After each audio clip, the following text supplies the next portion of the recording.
Hello, everybody. I don't see the comments, which is why I was a minute late here, because I don't see, it looks like I might not be synced up to the comments that you're all making on YouTube. So let's find out what's the problem with that first. We might have a technical difficulty that needs to be resolved. Sorry, I had a whole little intro spiel ready and prepped that was going to be super fun. And, yeah. Gee which. But yeah, my chat's not showing up in the feed in the back end. Very odd.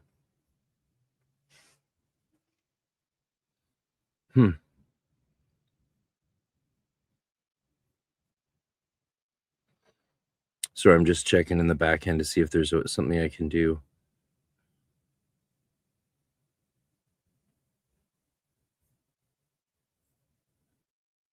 Yeah, I'm not seeing the comments.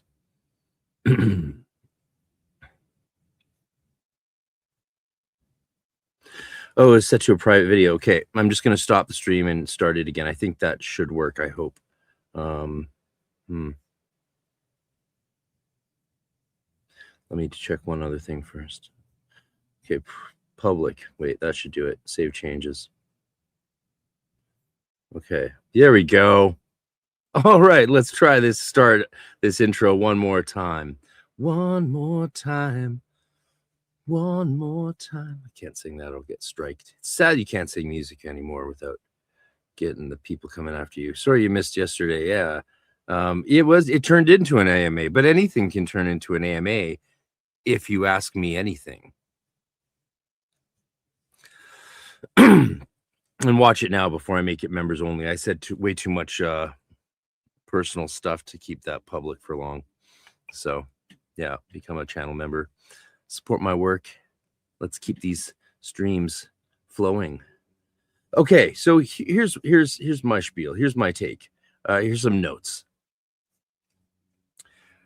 The reason I wanted to comment on this and make up my own mind is because I heard the usual people saying, yes, this is nonsense, this is satanic panic. Then some other serious occultists I know said, oh yeah, I watched it, it seemed really on point. Rather than debate with either of these types of people, friends of mine, about who's right, who's wrong. I mean, did they really watch the whole thing? I don't know. So rather than you just bypass that, watch the thing yourself and have your own opinion.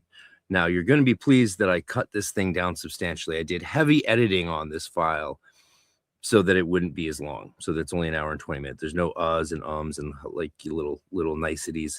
I stripped all that out. Yeah. So essentially, though, I would argue that what makes this satanic panic is this: treating all occultism as literal demonology, collapsing like all the different facets and features of it in the Western esoteric tradition and even Eastern practices, just collapsing them together into one thing, like Hermeticism, mysticism, symbolic ritual, Jungian psychology, ceremonial magic, folk religion, initiation systems, all into an edgy internet conspiracy culture wrapped up in a forces of darkness egregore or ideology, or what would you call it? I mean, some of the guys who are into chaos magic and Robert Antoine, so they have good terms for sometimes these para-spiritual, sociological, cultural influences. But yeah, ultimately what the satanic panic is a flattening of distinctions between real esoteric practices, psychology and symbolism, religion, mostly in terms of religious metaphor, right? So there's metaphors of religion, and they start treating it like it's real and that it governs all religions. Paranormal claims, they're all wrapped up along with the, a nice little razzle dazzle of abuse. I don't know how many of the really big words we'll use on this. I might use a few substitute words. We'll see how it goes. But we are going to be talking perhaps about serious CA. Yeah, CA, we could call that, abuse of little people. And some of this stuff might come up when in their conversation. We'll see. If so, we'll just address it head on. So, it's this confusion of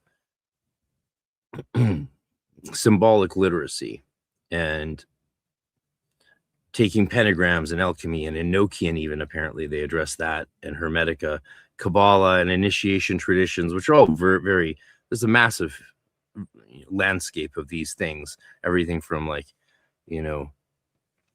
Knights of Columbus to Freemasons to Wiccan covens to shamanistic practices. Like, they just wrap all this stuff up in with the UFOs even these days, and they're like, it's evil Christian demons and there's only one type and we're against them. And then they say, oh, and now they're taking over the elites and doing blood rituals. And maybe some elites are doing blood rituals. We certainly have evidence that some of them might have done that. It's guaranteed at least a few have. I mean, if it's possible to do something in this world, generally someone has done it. What do they say? If there's everything has its porn version, there's a porn version of everything. If something exists, there's a porn version of it. So if a demonic act is possible in human life, chances are someone is actively doing it somewhere in the world. But these guys use occult as a horror aesthetic, right? Spooky occult, instead of as a word that defines an intellectual tradition. Neoplatonism, Christian mysticism, Renaissance philosophy, sacred geometry, alchemy, contemplative spirituality, from Taizé prayer to centering prayer, that are taught in mainstream seminaries around the world. Symbolic theology being, again, reduced to literalist fantasies. So, yeah, I don't think Tucker and this ex-Freemason are going to avoid these pitfalls that define what I would call the Satanic Panic as a cultural phenomenon.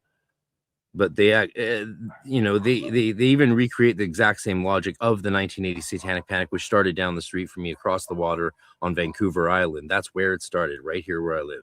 Vancouver and Vancouver Island, Victoria, BC, right? So symbols become evidence, aesthetics becomes guilt, ambiguity becomes conspiracy proof, rumors become metaphysics, and vibes become ontology. Oh, I feel like the DMT spirits are demons, but they're real and they're also UFOs, right? It's like, that's just, hey man, that's just like your feeling. I should have got the dude meme ready for today. Hey man, that's just like your opinion, man. Leave some room for the rest of us to share this world with you. So that's my introductory take. I have more notes, but let's get into it, because that's what we're here to do.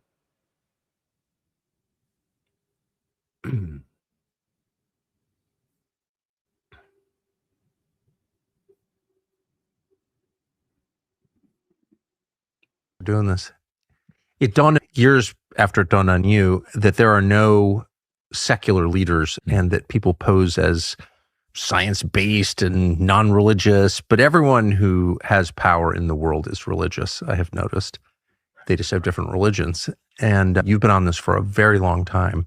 So let's start as big as we can. What's the purpose of communing with the supernatural for leaders? Why do leaders do it?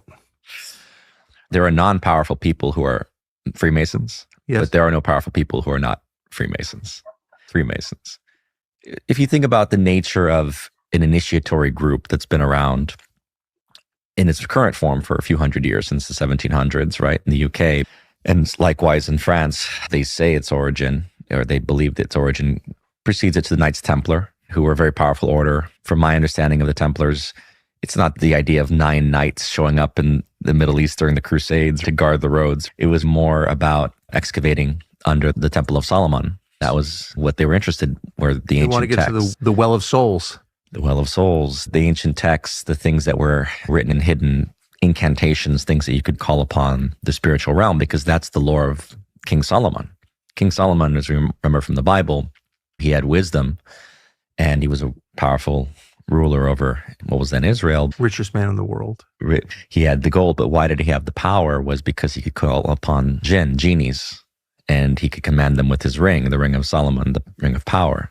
So the real lore of Masonry was that he had this builder, Hiram Abiff, who architected the Temple of Solomon, but they had jinn to actually do the work.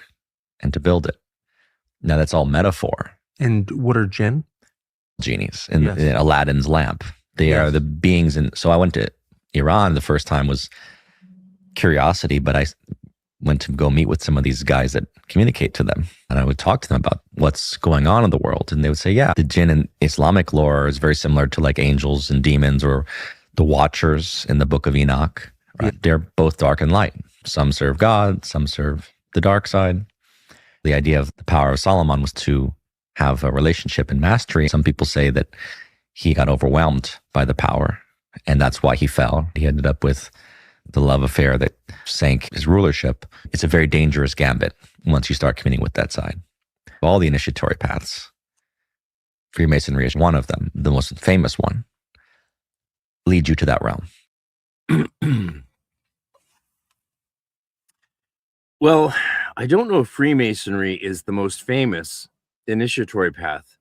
Let me tell you about my little journey through something called RCIA. So when I decided to leave my overtly pagan ways behind and become baptized and confirmed Roman Catholic, I went to the cathedral and enrolled in something called the Rite of Christian Initiation for Adults.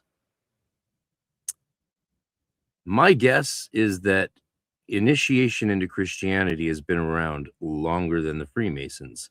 So I think he's wrong. Strike one, my good sir, ex-Freemason brother. Freemasonry is not the longest lasting initiatory tradition. And Christianity predates it, for example. And I believe other religions might predate Christianity. Just a theory. To that understanding that there's spiritual forces invisible to us working through people in this world. Roman Catholic. Anymore. And just because someone is a Christian doesn't mean they're serving God. And just because someone is a Muslim doesn't mean they're serving the devil. That it's the same across the entire planet. That there are forces of dark and light working through every religion, every people, even through our lifetime, our souls. When you grow up in Hollywood, you realize people can sell their souls. So, that's a common belief in most religions, that there's spirits that influence us for good or ill or for whatever reason. Mischief spirits are very common, fairies and that, and we see this in most religions, almost all of them. We see it in the Hermetica, the reality of daimones and kakodaimones. We got our first Christ is Lord. Christians in the chat are welcome. So is everyone. Everyone is. And maybe not even be aware of it, because elites welcome. To me, it's not Satanism. It can be incantations, blood sacrifices and rituals. It can also just be worship of the material realm. Yes. When you get into that realm of, I want power, I want worldly power, I think that's the satanic path. They don't think of it as such, but materialism at its heart is worship of the earth. No, there was nothing ever that existed before Freemasonry. They're the first of everything. Yeah. Silly, right? Right. And that's why people talk about the earth for his domain, right? Because if you start worshiping money and yourself, your own ego, you've lost sight of the transcendent power of God. I think all of us experience that in our own lives. But just to back to what you initially said about the Masons, so we're about 100 feet from a Masonic lodge. They're all over rural America. Yeah. They're a vestige of the past. This is how I think of them. Bunch of elderly guys with ceremonial swords. Yeah. Telling stories. I have one. You have one. I have one right over there from that lodge. You don't think of them as a threat or even a meaningful player in current events. But then I should say I don't know much about it. Yeah. I don't.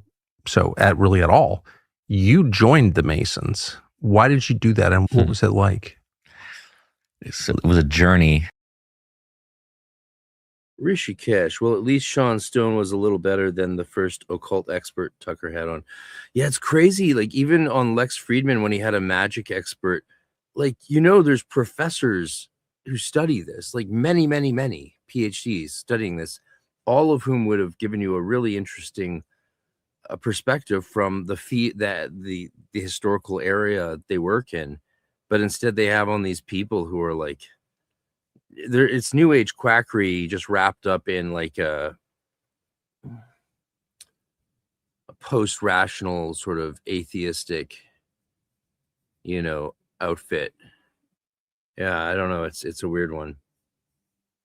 Of initiation, I think that I was going through right out of college, because in my college years, I started getting deep into studying history. Yeah, I think Ripperger's an idiot. He's a fearmonger, a liar. I think he's a fraud. Even in the Procopius was writing the history of Justinian, right, the Roman emperor, Byzantine emperor, and he described him as a shape-shifting demon, basically, in that book, in The Secret History. And that was buried for a long time. Again, there's all types of histories that King James, was it James's Bible, but he also wrote a demonology book, right? This was the way that the world was perceived and understood for centuries. A battleground between dark and light. Socrates talked about his daemon, but be called genius. They say there's a theory that when Homer is writing about all these different gods having a play in human life, a lot of people believe that we were in communication more readily with beings, unseen beings, and it may have been a real factor in our consciousness back then. And then we get to this place of the Enlightenment when all of that becomes relegated and we say, oh, that's all hocus pocus and not. Yeah, so I think he's right about that. I think it was easier for us to communicate in the past with spiritual creatures, and a lot of technology, modern education, modern religious education has made it very hard for people to experience God and the unseen forces of our world. Real, we can only focus on the physical realm, but you can't understand how life begins through the physical realm alone. You can't understand how the universe is formed. How does it actually begin? Exactly, from what? And how does life begin? So I think a lot of the materialists are essentially serving the dark side, because Sledge is the guy you're saying. Brian says Dr. Sledge or Puka could have clarified a bit. Yeah, either of them would have been great. Sledge would be a bit better because he doesn't actually believe. He's an atheist and doesn't believe that any of this stuff's real, but he understands why why people think it is. Puka, of course, has a slightly different view, which makes her more assailable. Sledge's view, interpretations and words on these things are very hard to assail because he is a dialectical Marxist materialist. So it makes it very hard to take down or to critique what he says about the validity and of magical training. If you go to Arcane Research Society, his presentation from last summer at EnochiaCon is available publicly. I could even drag it up for you guys, and you can watch his argument of why Hermeticism should be taught in universities, and it will shock you. But essentially, he argues the reason is because the professors there already have that kind of ontology. They just don't say it, right? They just don't say it. So here's the direct link, and you can go watch Dr. Sledge's. Anyone can watch this. Share this around. You can watch Dr. Sledge argue what everyone needs to hear. This is why we made it public. We make 1 or 2 lectures from the event public each year, and this is one of the ones that we made public, of course, and everyone should watch it and see the really sound reason why this stuff fits in at university as much as anything else does. Because they're saying there's nothing outside the material realm. It's all that exists. Actually, all we're interfacing with is our own minds. Yeah. So yeah, why can't these exorcists ever provide any sort of evidence of people levitating over beds? Yeah, it would just see if it was happening, they would film it and they would release it. If they could show it, they would, because everyone in the entire world would convert to Roman Catholicism, probably. Like, they would win. They would just win. I think that's what would happen. Maybe not. Maybe I'm wrong. What do you think? Maybe people would react differently. I definitely think if they could show it, they would. Right, because they're like, oh, it's a violation of privacy. Really, you couldn't show it one time? It's happening so much that, yeah, I don't buy it. I don't buy it. Yes, our own perceptions.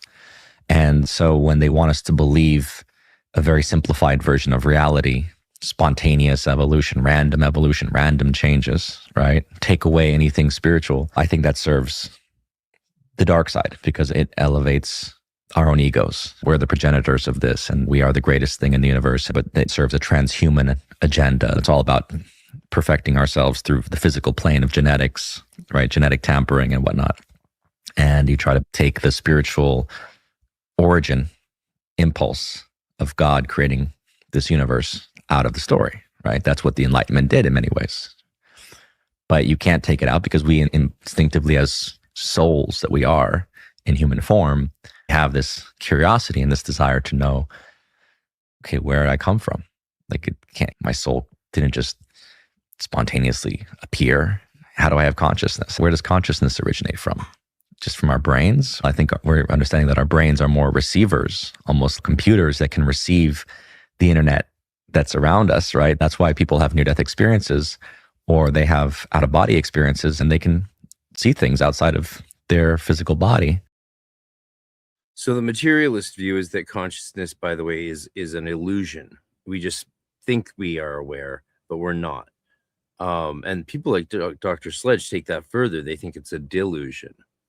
So that's maybe a distinction without a difference, but just to be clear, that is a major dividing line between people. That you can't say your brain knew it. You have cases and stories of this. People who are literally on a hospital bed and they can perceive things in the next room. So consciousness transcends our brain, right? And that indicates a spiritual reality. Yeah, Brian, people are always going to claim if you show Bigfoot or ghost apparition videos. This is a ghost apparition video I linked on my YouTube that Bob, the occult detective, filmed. And that's one of the best apparition videos I've seen, and I believe it's true. It doesn't matter if people think it's AI or whatever. People are going to believe whatever they're going to believe. Yeah. And there's ways to do these things that seem more verifiable or more veritable. Like, that's the issue with the telepathy tapes. They said they could prove all this stuff because if it's happening the way they say it's happening, it would be very easy to prove. So the fact that they haven't proved it is very suspicious. And the recent video where they demonstrated how it's being done, why did you tell the pointer the word? That's the opposite of what you would do. It doesn't make any sense. Yeah, because Sledge understands what's going on with practitioners for the most part, and believes that we should be held up the same as any other religious view. I mean, the classic meme is good. The meme, I don't know if it's classic, but like, right? So like, we can't believe in Odin, that Odin hung from a tree and sacrificed his eye to receive the runes or something. But, we can believe that Mary got sucked up physically into heaven, full-bodied, and was also a virgin. I mean, come on. There's room for all of our wacky beliefs that mainstream science wants us to ignore. But I was looking at history and saying, no, we've always had this impulse to see a spiritual reality in the world of ideals before we get to the material realm. Sledge believes in human freedom, spiritual, intellectual, social. Like, that's why he's good. That's good. We want that. We want people believing in freedom. It doesn't even matter if you're a Marxist or a capitalist or whatever. If you believe in freedom, we're on the same page. That's what I think. I mean, sure, policies are important, and we can debate that in a democracy. I don't know if we'd want to. I don't know if we could. We don't want to change to a political system where we can't debate things. That's scary. But as long as that still exists, which is, again, freedom. If you believe in freedom, that is a protection against many, many things. That's why you guys in the States with free speech are happier and richer than everyone else in Canada and other countries where we've lost that freedom and become poor. Beggarly compared to. So let's not try to ignore that. It's rare these days. A company that actually makes things here. Okay. I missed that commercial. It's for being haunted. They have a whole magazine. For being haunted. They have a whole magazine called Haunted NJ, and the East Coast. Especially New Jersey. Especially New Jersey. They've got some history there. I don't know what it is. And so he was exploring these places like Greystone, which was a massive mental hospital. Woody Guthrie was there, and you saw it in the recent Bob Dylan movie. He goes and visits Guthrie at the Greystone Mental Hospital.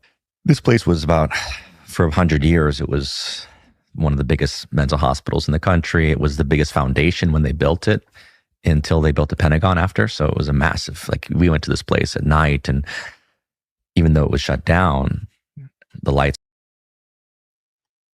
So, Brian, you say the doc on the Beast of Gavondon shows how paranormal is used in institutes for gain and leverage, even if they don't actually believe it. Yeah, so it's not. Well, is it paranormal? What makes it paranormal? What paranormal are they doing? Because is it advertising logos aren't paranormal? Are they? You could consider them a form of like magic or chaos magic, but really it's the power of symbolism. And that has powerful. So using symbolism in psychology, it's related, but it's not everything is all the things, right? It's not everything is all the things all at once. A lot of companies know the use of color. We use it. I'm wearing this shirt for Mercury, but most people use it for tech stuff because they know it seems to be influence people's structural and organizational problem solving aspects of the brain. Who knows if that's really true or just cultural association? And to us, it's Mercury. Yeah. Blaming Ripperger is obviously a public representative to blame child abuse on demons. I think that's, yeah, we can see where that's going. Kylan says, one self-realized Christian mystic I like says he's much rather talk to a well-intentioned atheist than superstitious religious people. Yeah. Depends what kind of superstitious religious people. Like there's the people that Flannery O'Connor, the great author, moved to the South to be near. As a Catholic, she liked the rich spirituality and the lived spirituality and the magic. You could say, she didn't use that word, but the magic of Christian magic. There's Christian magic in the American South still alive and well. I mean, that's what a lot of the worship is based around. Charismatic worship is essentially, ritual magic. We're still on, and it's about 5 or 6 stories tall, and underground there's tunnels and passages that go on for miles around. So we would go explore this place at night. And let's just say that high strangeness ensued. Abandoned mental hospital in New Jersey. It's an abandoned mental hospital in Jersey. From the first time that we went there and then went back, each time different things would reveal themselves to me in a way that I made a film about it, Greystone Park, to symbolize the way that fear operates to me. I believe that our frequency attracts forces. When you go into a place like that where thousands of people have died, they had a mass grave, basically, of thousands of people that had died there over the course of 100 years. There'd been a lot of abuse. And I think also people who were themselves, we call mentally ill, but a lot of them I think were demon possessed. Yes. And so imagine it's becoming a place of dark energy. Hard to imagine anything darker than that. Yeah. So, it's interesting, right? This idea of demon possessed. Well, in the Hermetic view, yeah, we all have lots of cacodaimonese. They help cellular degeneration of take place, right? Like, that there'd be cacodaimonese that help cells break down. So when your body's fighting cancer, the cacodaimonese would theoretically be the ones breaking down the disease. They might also, other ones might be the ones building it up, but those things, those forces, those dirty, unclean forces are the forces that are sometimes what we use in medicine. So when you talk about people being possessed, the Hermetic view is like, well, possessed by a demon? You mean like just one? What happened to all the rest? What happened to all the other daimones and cacodaimonese that fill my being and fill up all of space and reality? I mean, which one is ruling? And which one, how could some lower spirits have any power over the holy, daimon, the nous, the power of my own higher soul and my own soul within my body, my spirit? Tell me how that works. What's going on there? Clearly there's an arrest of the psychological aspects of the person. And again, I have a lot of experience with this stuff, more hands-on experience with it than I've talked about in the past, but I will be talking about it next month in Austin. And then hopefully never again. No, maybe we'll see, but ideally not, because there's better things to do. There's way better things to do with our times, folks, than, in my opinion, than get into this debate and what's it called? Hysteria.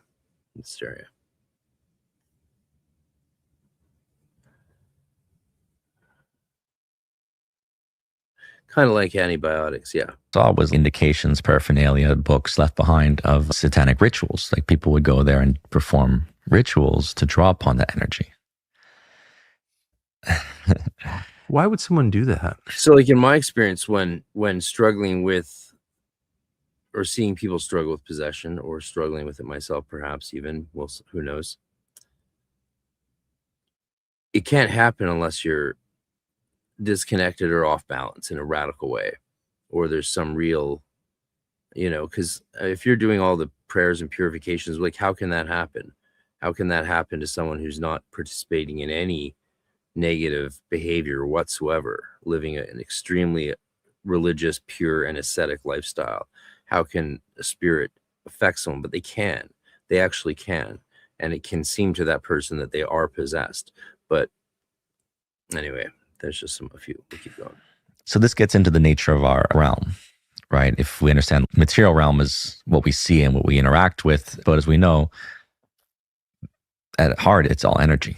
Like this table is moving particles, right? Our being is moving particles, moving atoms. We're energetic bodies that appear to be fixed, but actually, as we know, we're changing every second, every day. Our cells are dying and being reborn. Our energy body is moving. And so the spiritual traditions have always understood that, because they didn't call it necessarily energy, but prana and life force, breath, ruach, right? That's the origin of creation, is something in spirit is moving. He knows all the through words us into this container. And he's talking about them in typical New Age fashion as if they all refer to the same thing. You notice that? So right there, the conflation of all these terms. When we talk about these terms and say, oh, this is like this is like that, that's usually to a very new beginner person who are trying to convey very general ideas that are often completely foreign to an average normie, who then might, a muggle walks in to get initiated. We initiate them, right? Especially if they seem to be a good fit. But then they have to learn all this whole wackadoodle woo-woo talk, as it will seem to them. And so we conflate words often in terms like prana and ruach, but you're meant to go beyond that. Like if you want to really be talking about prana, you should probably study the systems that engage with prana. If you want to talk really about what is the ruach, you want to study Kabbalah and Jewish mysticism, and then maybe how it's influenced Christian thought if you're interested in that. But he talks about these things again as if they're all just one thing, which is the parochial, very pre-neophyte almost mentality of just conflating everything together and loosely equivocating it as just, oh, this clearly must refer to the same thing, when it usually doesn't. Vessel that appears fixed, but again, it's changing. That's why we don't look the same every day, even if it's just slight differences. And you can see it sometimes, right? Like you can see when someone's energetically drained. You can see when someone's energy is high and they're vibrant. Instantly. So this is the energetic nature of reality. So if we are talking about a world that... It's also the physiological nature of reality. It's like if someone's cut their arm and is bleeding, we don't see that from their energy. We see that because of their body. So like, again, there's a little, see what they're doing there? See how they do also that? Is energetic and alive. And then you have geometry, let's say certain structures trap energy more than others, right? If you're outdoors and we can just experience it, right? You're out in nature in a forest, the trees are going to have certain energy. And it's going to move, maybe like they'll... All right, my buddy wrote me back. I said, really? It didn't strike you as Satanic Panic fear-mongering? Maybe I should watch it. And he's like, yeah, I want to know your thoughts. No, not Satanic Panicky. Well, brother, if you're watching, I think it's a little bit. I mean, that's why I gave the preamble at the start of this video, to let you all know what I would consider or categorize as being in the realm of Satanic Panicky. And let me know what you think based on the criteria I stated at the beginning. I didn't get into too much detail because it's the start of a video and you don't want to be saying those words or talking about those subjects even really at the beginning, but it is the subject we're covering today, and YouTube does allow us to cover these subjects. I just didn't want to lead off with all those super intense words that would describe it. The Satanic Panic, SR, what do you call it? SRA. Yeah. And of course, they are living beings, right? So they'll live their life and die. And that's why some forests are called haunted forests or darker places. And sometimes you'll have historically places where there'll be gatherings of people. So this is interesting. Kylan's 03. Obsession, negative human thoughts and emotions overtaking someone's personality. You think that's general possession. Yeah, that's not what we mean, though. Possession refers to spirit possession. So you're not talking about a spirit, you're talking about psychology. And the churches are very careful to put people through psychological testing, allegedly. This is what they're supposed to do. I mean, I know this from the Anglican tradition and a bit, and obviously I've studied the Roman Catholic rites. But they do require an extensive period, like 6 months to 9 months. You got to go through doctors, medical doctors, go through a psychologist, all of that stuff. It has to be a supernatural. They have to see it as supernatural, and they have to see you doing things that cannot be explained by physical means as well. It's a massive process you're supposed to go through, and so it certainly can never be confused with emotions, obsession, negative human thoughts. Like that's psychology. That's they don't do exorcisms for people in that state, and they certainly shouldn't. I'm sure there are people that do. Like there's shysters everywhere. Once upon a time, Brian says, Christians believed to be a witch or Satanist. One needed to be, witch and Satanist. What do those two things have? Very little in common. I mean, if anything, one needed to be a Christian first. Oh, I see what you're saying. I don't think that's true that you had to be everyone was a Christian in the West pretty much. It's not like there was anything else very much. It was pretty much just Christians back then. The same went for heretics. It wasn't pagan witches being burnt down with Christian heretics. Well, yeah, they weren't Christian heretics. They were usually just people who were accused of witchcraft because other people didn't like them. Yeah.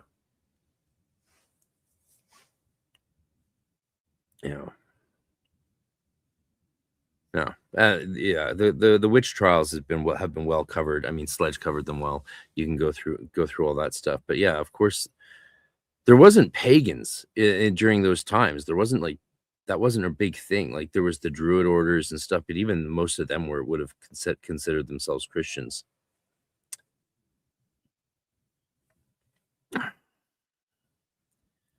Kyle says, then it can resonate with demons or dead humans who can then possess them. Yeah, I just feel like I don't think possession, I think, is mostly hysteria. It's mostly, I think, psychosomatic hysteria that people convince themselves that they're possessed. And that's why we see it happen in waves following certain trends of mass hysteria, right? And they happen in certain places. And that's what the history and literature shows us. So why isn't it a consistent thing? Why isn't it consistent across cultures? Outside of Mana in Gaelic is Brie, yeah. Center Force Juice Astrology. Nerd. Okay. Cool. Interesting. I love the Gaelic stuff. Demons are just dinosaur ghosts. I love it. Okay, let's continue. To practice since the pagan times, let's say, right? To practice different rituals. And sometimes you'll feel the energy of that. Oh, this is a place where a gathering takes place and a certain energy gets created there. Same way as like a building. That's what a haunted house is, right? If you're in a house and someone gets murdered, it's going to have a heavier energy, right? Unless you come and bless it and do the work to move the energy through, to let it pass, to let the souls go. And I had that experience with one of the haunted places I went to. It was a place that was notorious next to a...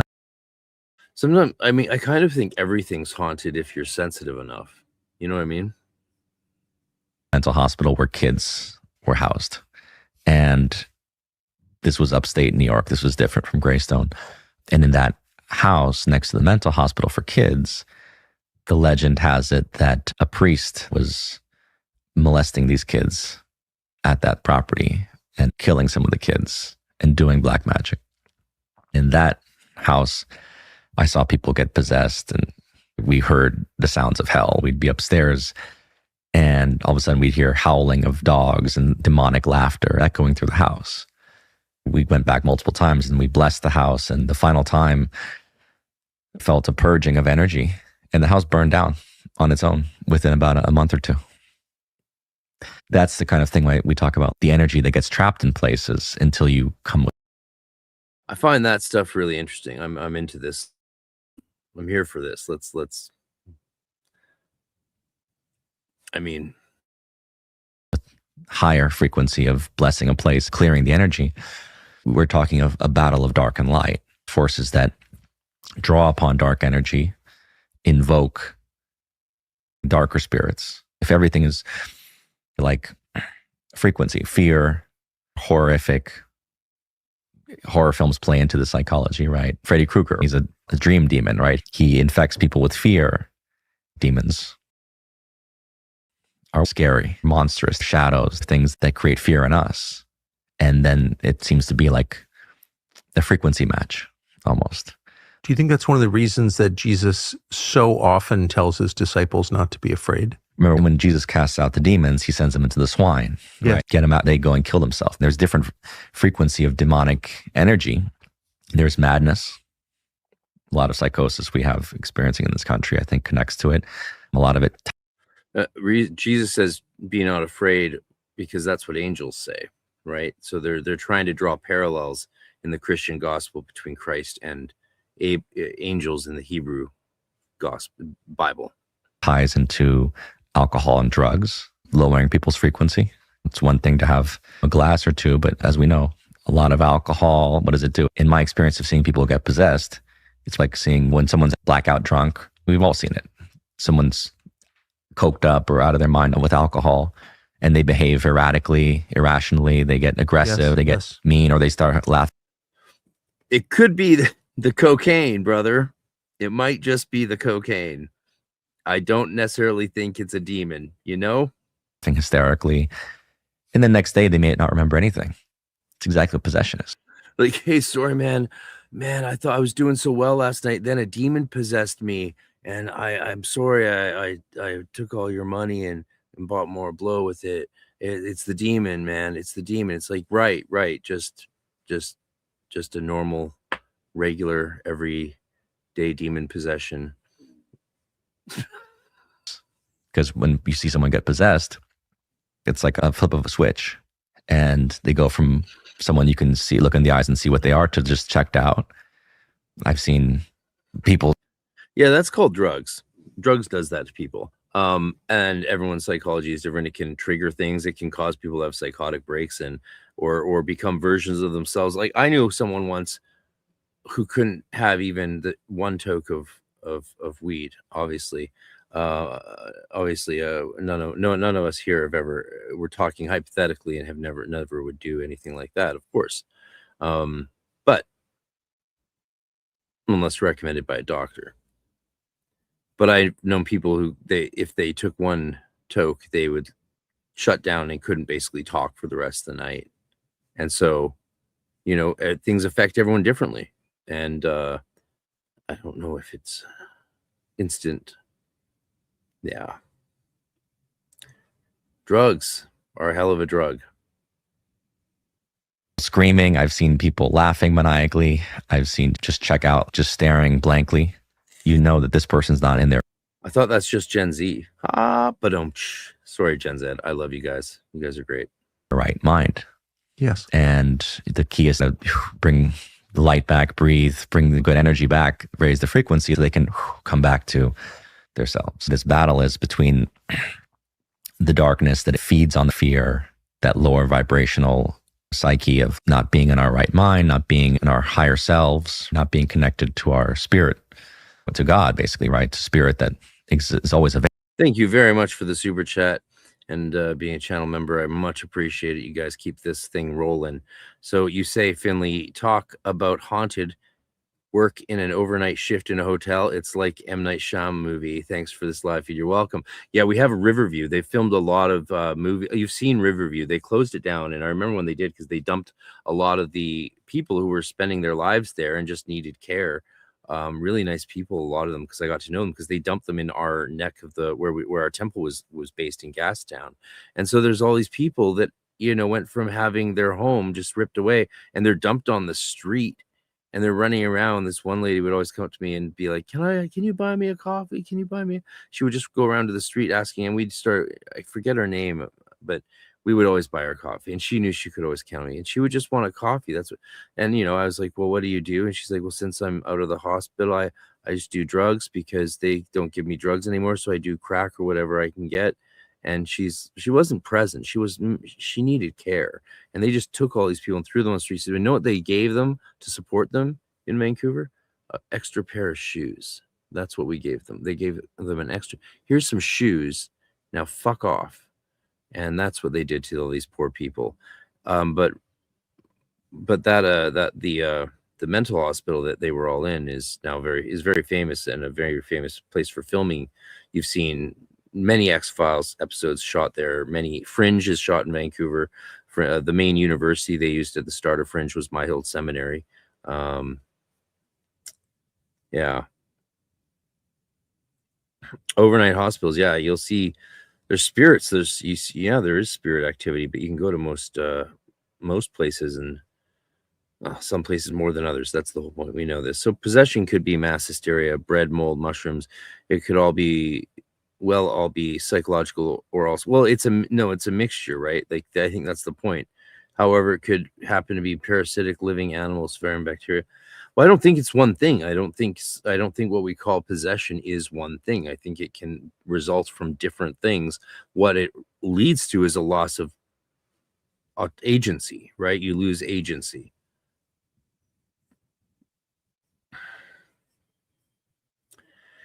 Okay, Exploration Arcanum. Good to see you, brother. Thanks. Yeah, and I'm really enjoying. I'm halfway through your interview with Bob, the occult detective, and his new occult detective role-playing game. I'll have that in a few days or next week. I look forward to playing it with you.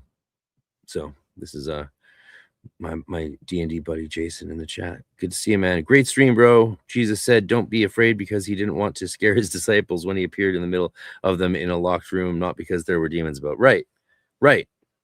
And he did something miraculous, like, and angels would say, be not afraid as well. So there's that as well. He did a miracle. Exactly. I'm so glad you mentioned that. Thanks for that. Cocaine is a hell of a demon. That's the line of the day. Available, but the dark side wants to. Do you go to love that he's talking about how people behave when they're possessed, and he's like, so first of all, they're drunk and they're on cocaine. It's like, maybe we have put our finger on this.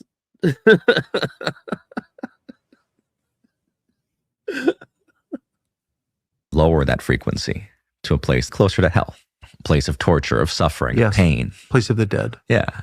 Even worse than death, right? Death is one thing. Go below that, and that's the level of self-destruction, like you said with the pigs, self-destructiveness. So this is the battle. And again, if the dark. Yeah, and in my experience, possessed people, really truly possessed people, are the spirit, ends them real fast. You're driven to self unalive. That's like that's why when I've seen or experienced this in real life, the thing that is interesting is the parallel to biblical stories, where it's like, they just unalive themselves, the whatever receives the spirit. 42 says, we will have to donate when he eventually says quantum. Oh yes, drink. Need a drinking game. Oh my god. Every time we should have I should have made a bingo chart of words, and you could get all the words. But this is going to take enough time out of my schedule as it is just to do this. So I hope we'll just enjoy it for what it is and see what we learn. I'm sure we'll all learn things. I mean, having your ideas, whatever your belief is, having them challenged or putting them to the test is never bad. 42, I really wanted to highlight your comment about this past life regression, you say, has led to a lot of one-upism. Yes, eventually these groups slowly, they all end up as Cleopatra. These groups slowly all falsely recall horrible satanic events as described in the myth of repressed memory, false memories. Exactly. I mean, the damage that has been done is awful. Side has waged war on mankind, let's say, right? If we I never got arrested like Damien Eccles did or Justin Sledge did during this era, because we're all like that age, right? But I got chased a lot. Like I'd have to run a lot. You got to be able to run. Believe, and this is not just Christian tradition. This is like It's a lot of story there is. A lot of stories around. And it's just because you were wearing black and had long black hair and a trench coat or whatever, and people would just chase you or whatever. Yeah. The world have talked about this. There's something waging war on mankind. They want possession of the soul. They want us to surrender, to check out, hand over control of the vehicle. That seems to be the real battle, right? Are we autonomous beings? We all experienced this during COVID. We saw people checked out from fear, like dead things, putting on masks so they can't even really breathe. In a court of law, you can't speak if you've got a mask on, right? So you don't have any say. So when you put a mask on, you're basically taking away your power to speak and to breathe. So you're like a dead thing now. And then beyond that, we saw the hysteria that came with it from fear. All that fear around. Gotta say, I'm right with him on this stuff. Like, this isn't the kind of outrageous satanic panicky video that I was thinking it would be. So I can see why my buddy, who will remain nameless, said that they thought it was pretty on point overall. I can see why now. Like, yeah, this is we'll see how it goes. We'll see how they frame things. He's just sort of laying out his views on things right now, and we'll see how that develops. You're infected. You might be infected. This person could be infected. You didn't get your shot. You better stay away. You can't come to the family gathering. You can't come into my establishment. And if you're in California, I left the state because it was like, I can get a fake vaccine card, but I don't want to engage with people that are mandating this. Right. What kind of hysteria? What kind of madness is this? So we've all experienced that kind of possession. Not like some people personally experienced it and then said, wait a minute, I was in fear and I've woken up, and others just saw it. It's like everyone's possessed all of a sudden by this fear. So what's in your toothpaste? If you're using the brand you grew up with, you probably don't want to know.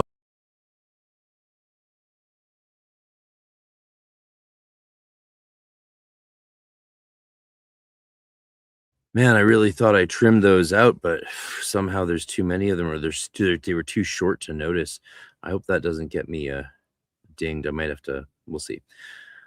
Yeah. Practice a religion? How would you describe what Masonry is?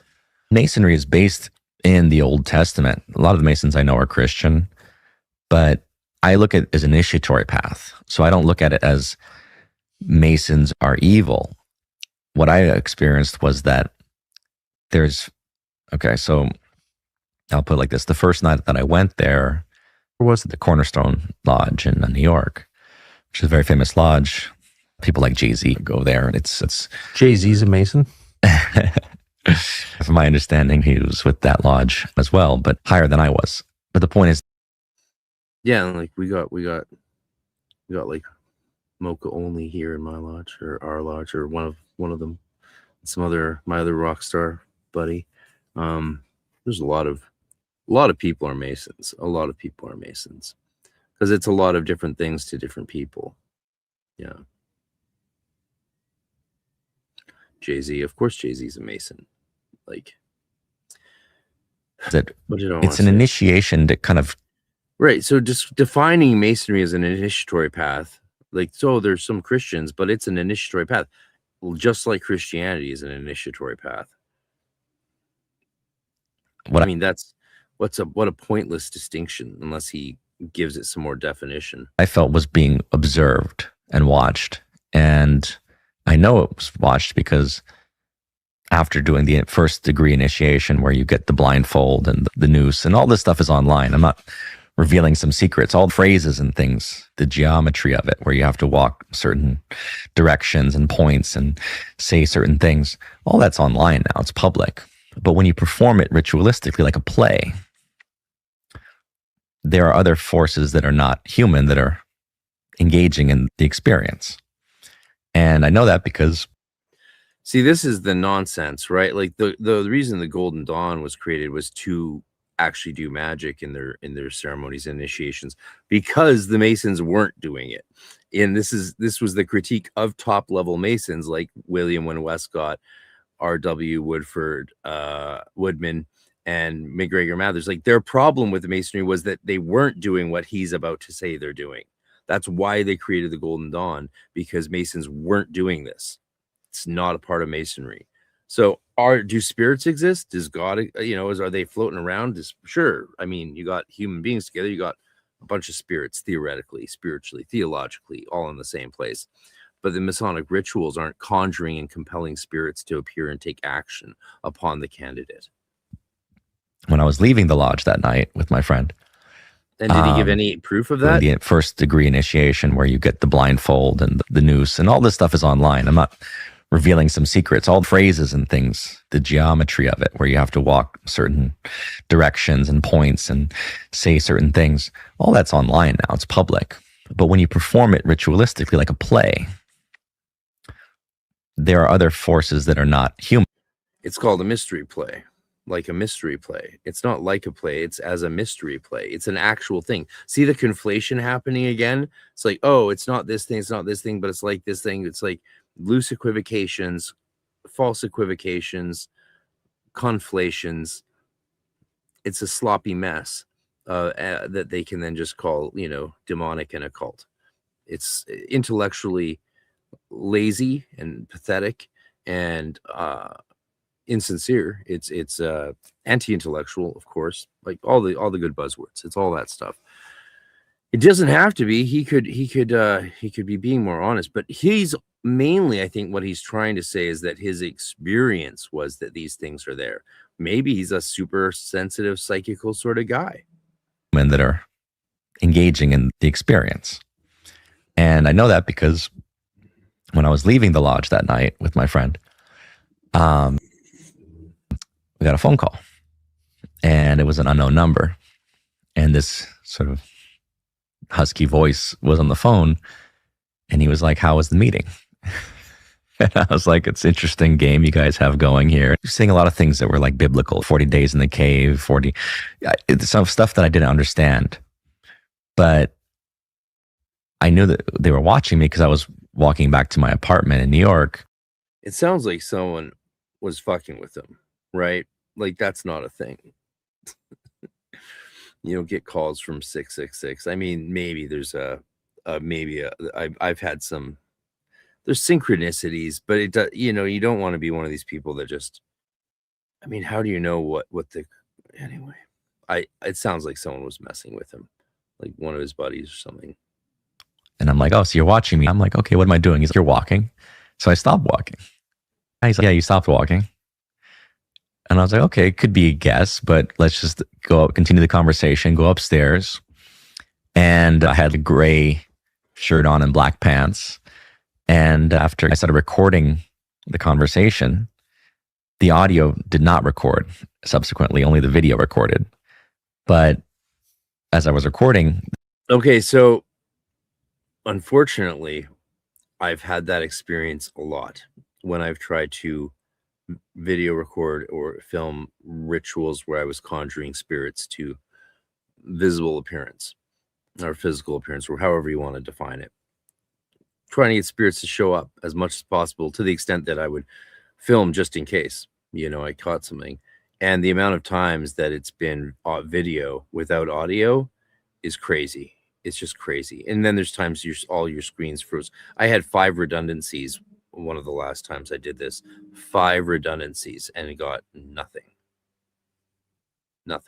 from a 12-hour ritual. Like nothing. Yeah, it was beyond wild. That happens. So yeah, it's not that spirits can't be involved in this guy's life. Of course there's spirits involved in his life, and maybe he's having some really interesting experiences, but wrapping it up into tying it as making Freemasonry, for example, the causal agent, maybe, but I doubt it. Basically, it was this man's voice, and then it would be a woman that would take over. So it was like 2 voices. It was one as a man, one as a woman. And then she basically said, "Stop recording." And I was like, I didn't stop. I would maybe stop for a minute, then I turn it back on. And at that time, I had an Islamic sword that I had as a necklace. And so I was taking my shirt off, and she's like, "Put your shirt back on." And I was like, "Oh, you don't like this symbol?" And it was like, "Put your shirt back on." And I'm like, we just continued to talk, but I mean, this is seeming very fantastical. There were a few things that I remember distinctly, including her saying, "I'll leave you with this. You're wearing a gray shirt with black pants." Something was observing me that night, and they continued to talk with me. They texted me thereafter, and it went on for an hour or so, off and on. My friend who took me there got really sick to his stomach. He was vomiting after that, during that same time that I was on the phone. And but if he turned on the camera to record the call, if he was using an iPhone, that's usually disabled, so it wouldn't record the audio. So that would be an argument for why the audio didn't capture if he was using an iPhone. Not all phone systems allow you to record calls without a bypass app or some other mechanism. He really was physically out of it. So I was conversing with these things for an hour. And again, a lot of it was about the fallen angels, because this goes back to the jinn, the unseen world, the idea that this is more fun than I thought it would be. I sort of feel bad trimming down the video now, making it shorter, but it was the only way we would really get through it in a reasonable amount of time. We still have an hour left of the video, and it's been an hour of real time. So good thing I trimmed it down, but you can see in the jump edits that like it's just edited throughout. I just did a huge sweep, a heavy sweep. So it grabbed a lot of half an hour of content, I think. But I think we're still getting the idea. But he's more interesting and talking about more fun stuff than I thought. Like, you know, fallen angels. Yeah, it is a buzzword. Definitely the buzzwords. Like, what do you mean by fallen angels? Like, do you mean the Jewish idea of fallen angels? Do you mean the Christian idea? The Muslim idea? The new book on the big book on Azrael finally came out from an Islamic scholar. Very interesting stuff. Very different appearances of spirits and angels in those ways, and very different definitions of what fallen angels are and can be. Codex Marcionis is sort of a different take than Genesis 6:1-4, which I wrote my thesis on. And the book of Enoch talks about this, that the fall is not just Lucifer's. It's like Lucifer and the 300 or 3,000, I think, that fell. But a lot of it had to do with the origin of like how the angels fell in love with human women. That's the story of Enoch, was that Yes. they fell in love with human women. They had children. Nephilim, the yeah. fallen ones. And this whole... I mean, that's highly debated. If you read the Genesis passage, I mean, those look like 3 fragment pericopes that were crammed together from extra biblical sources. So the interpretation of that can vary. We can dive into it sometime. It's the passage I know the most about and did the most linguistic analysis of, and extra biblical comparisons to pseudepigrapha and midrash. Bloodline war, basically, of like fallen angels having children with human women and becoming like the great leaders of old, the men of renown, exactly. The leaders of the military and the emperors or kings of the time, royal bloodlines. So in biblical criticism, the first thing you do when you're trying to understand something in the Bible is see if it appears somewhere else. And Nephilim, these alleged children of fallen angels and human women, there are men of renown, great leaders. But later on, elsewhere, they're described as very tall, really like giants. The Nephilim is even translated into the Septuagint Greek version as gigantes. That doesn't... So, and just those 2 occurrences, the only 2 occurrences of the word Nephilim in the Hebrew Bible are those 2 occurrences, and they don't track with each other, right? Are they great kings and rulers and legend heroes, or are they these weird giant creatures? So the Bible versions themselves don't match, which means, what do you think? So all this came up that night. If you bring up that story from Enoch, and it's alluded to in Genesis 6, people look at you like that's the craziest thing I've ever heard. Where does that come from? But if you assess it... But versions of that story are very common, and we see them in the Codex Marcionis, for example, which Dr. Burns talks about that a lot, has videos on it. Non-emotionally, every religion tells that story, including Christianity. Jesus is the product of spirit and a human woman, God and Mary. So the Greek myths are the same. Alexander his mother said Zeus came to her. Exactly. That's not proof, but it's certainly an indication this is not a crazy new theory that David Icke thought up. Not at all. That's why I always say It's like the basis of every religion. Yeah, but that's why they want you to think about Icke as like he's the crazy guy. But that's why I studied history, because I wanted to say, right, but you don't need the fallen angels of Genesis to be interpreted through the Christian and Dantean, Miltonian lens for how do I say it? You don't need that interpretation to be true for how does he put it? Let's wind it back just a few seconds. there was his mother said Zeus came to her. Exactly. Right. This comparative mythology exercise to then try and point to some actual historical precondition for humanity it's weak sauce, right? Stories don't just occur similarly across cultures because they point to a historical event, but they often are transmitted in a variety of ways. I mean, this is why Gal Sofer's study of Solomonic magic is so important, because he's showing from the first truly broad spectrum of study using Hebrew sources that people like Skinner didn't have access to when he wrote his dissertation on Solomonic magic and the Western magical traditions, right? Skinner didn't have access to the research that Gal did because Gal just did it. And he shows, oh, look, it's the formation of grimoires happens in a slightly different way than we theorized. Great.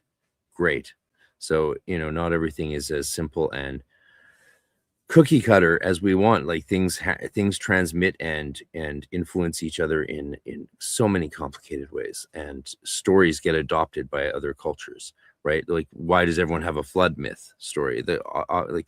They don't. They have many flood myth stories, and there's many floods. It's not that there was one flood. There's tons of floods. The idea that all these stories refer to one great flood is a hypothesis, but we don't have any. We have limited facts to prove. We don't have, and they're certainly insufficient for proof. That's not proof, but it's certainly an indication this is not a crazy new theory that David Icke thought up. Not at all. That's why I always say, no, but it's an indication that there's common myths and tropes that humans have been passing down for a very, very long time. Doesn't mean that they have anything to do with history, though. Like Solomon, right? We got the myths of Solomon. We know there was no Solomon. That's a story. That's a myth, or a legend. Actually, it's a legend. Moses is a myth. Solomon's a legend.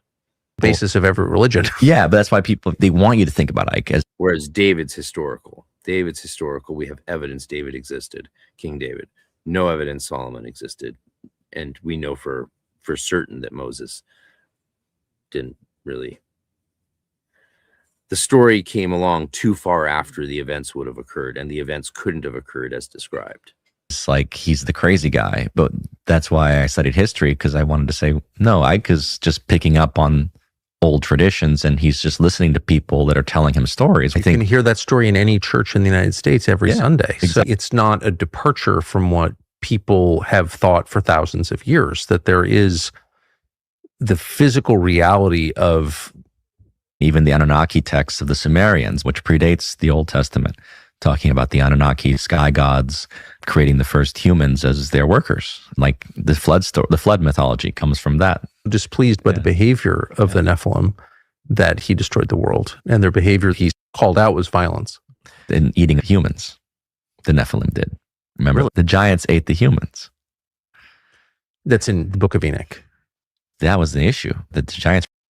Yeah, so they're treating a story in Genesis from 8th century with the same, and giving the same veracity to the Enoch texts, which come from different periods and probably drew on Genesis as or the stories around that created that Genesis 6 insertion into the Bible, because it's out of place.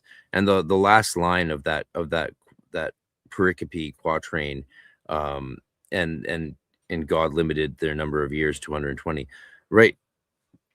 It's very debated, I think, as well, that led to the flood. I think the flood was the result of the Sodom and Gomorrah and the corruption and sinfulness of people there, rather so much than the birth of the Nephilim. And again, it's debated if even the Nephilim refers to the angel human hybrids. That's linguistically debated in the biblical text itself.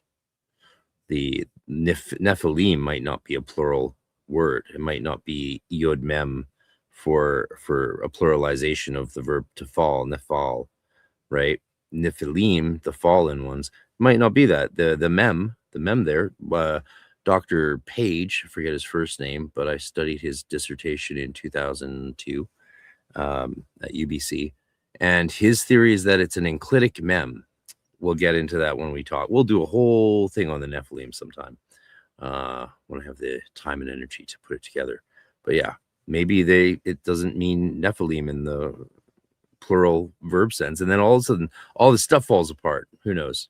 I think it does mean it in the plural verb sense, but Dr. Page disagrees.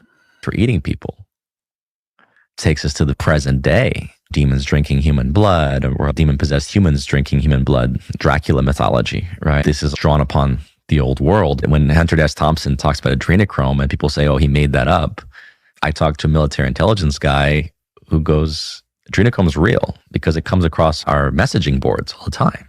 Adrenochrome is being trafficked. So adrenochrome is a compound from the adrenal gland. Is that correct? My understanding is it's like adrenaline. It's adrenaline that gets secreted. Oh man, if only I had my fake ad for it. Oh, my fake adrenochrome ad that I made. I made it. I made two of them actually, but there's no voiceover or sound effects on them. They're just mute silent, but they're really funny.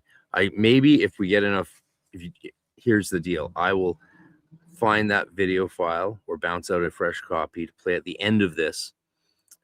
If we hit some goals, if you help me hit some goals. So let's keep that in mind. We could have some fun. These are scandalous video ads, but also really fun. And I could do a live voiceover. We'll see. From anxiety, stress, fear, and it's something being used as a drug, or is it demonic food? I don't know. It's not something that I've personally experienced. It's like we're connecting the ancient world to the modern world. And if it's one long thread, we can't just ignore that. Here's something that thieves count on: secure.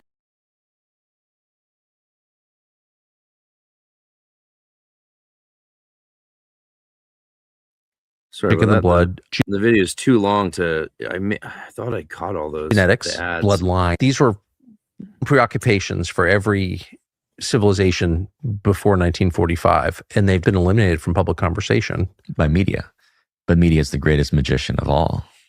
You mentioned 45, that's the end of the Second World War. British broadcasting was originally part of British intelligence. They understood that propaganda was key. First World War effort, bringing us into the First World War, getting us involved, and then obviously the Second World War the same. There was a huge amount of propaganda that was put out for it. Then we adopted those same techniques post-45 with the various radio projects, from radio to television. The same concept. A lot of the guys that were intelligence OSS officers became executives for the original TV channels, which at the time was like 4 plus PBS. And so it was very important to send out messaging. And likewise with radio, it was the same thing. First, radio was used for information before television, but then radio became the music. Top 40, the Top 40 project. Let's figure out how to condition people using music. It's no longer going to be long symphonic pieces of music. It's going to be short, 3 minutes or less, something that can hook people and propagandize over and over, hypnotize people essentially. It's so interesting engaging with young people now and seeing how much, when I was a kid, hip hop was coming on in the 90s, but nowadays it's like all those lyrics, a lot of the more debasing lyrics, let's say, how do you end up with an OnlyFans culture? Well, it starts with the lyrics that are put out through hip hop music that's propagated to every young kid. Kind of want to dig into the conspiracy, the 9/11 conspiracy. See if does anyone know what I'm talking about? The 9/11 Nickelback conspiracy. I want to dive into the 9/11 Nickelback conspiracy. It's tied to the Project Mockingbird theories and the eradication of rock music from mainstream popular culture. Yet we see it's like the only stuff filling stadiums till today, for the most part. filling out shows, at least like the most common rock shows that sell, like all these pop artists and new music artists, they're canceling tours left, right, and center because they're big online and they're astroturfed in their little astroturfed kingdom, but then they try and go out on the road and no one buys tickets because they're phony baloney. But what happened to rock? Rock's still selling out all these shows all the time. My buddy in 3 Inches of Blood, his band came back after a 10-year break, sold out Commodore Ballroom 3 nights in a row, massive shows, and now they get flown to all their gigs, bigger than they ever were before, and they were big back in the day. But yet you see basically very little evidence of this kind of music, rock and roll and metal, in pop culture. I mean, it makes some intrusions here and there, but it's not what exists in the zeitgeist as music anymore. Across the country. We're going to take a quick little break to tell you about my events happening in Austin, Texas. Come down and see me in Austin, Texas. I'm going to be presenting along with Jason Louv and Craig Williams we're shooting a 3-hour workshop all in one day. It's going to be a super intense day. You can attend online or in person. Check it out.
Yeah, we're going to Texas, baby. I'm going to see you guys there. I hope you all attend both our November conference, but also next month, online or in person. It'll be a lot of fun.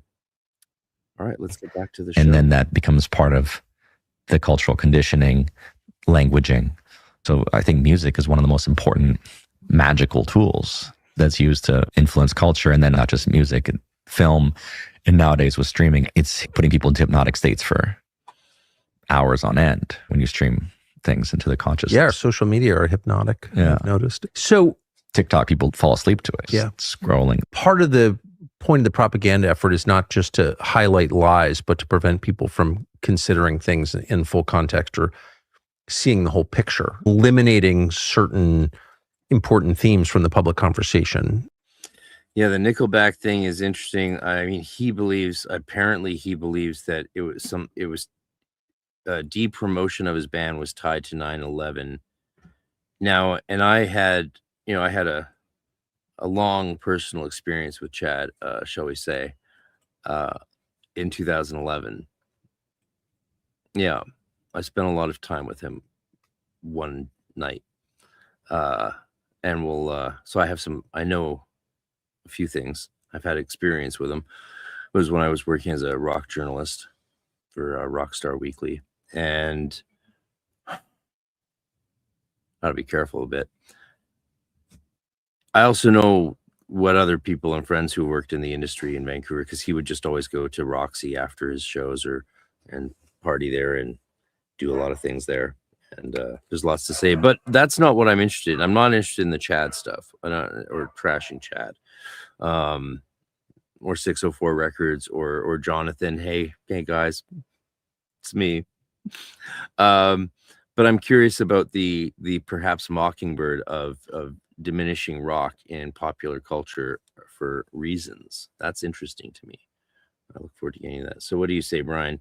Gaelic literature is filled with wildly different tellings of biblical stories and tried and blended them with folklore, not so successfully. Point to it being who's telling the tale. Yeah, Gaelic and Irish folklore was recorded to integrate it into the Christian biblical narratives to sort of show how it fit into the overall story. And Brian, you also talk about the grand architect in Masonry, I assume you mean, can describe anyone's prime God figure. Yeah, the idea in Masonry, this is what that guy Jay Dyer got so wrong in his debate with two Christian Freemasons as an Orthodox orthobro. He's like, well, so you have them taking a vow to different gods, so you're saying all gods are the same. It's like, no, we just want them to take a vow to their God, not to a God they don't believe in. And he was trying to conflate that with, so you're saying all gods are the same. It's like, no, man. Jesus, some of these people that are taken as intellectuals wouldn't pass a intro to critical thinking class, but then again, they don't teach that anymore. So maybe they missed out. Kylan says, was all the weird Nickelback hate a psyop? I know too much to say it was a psyop. So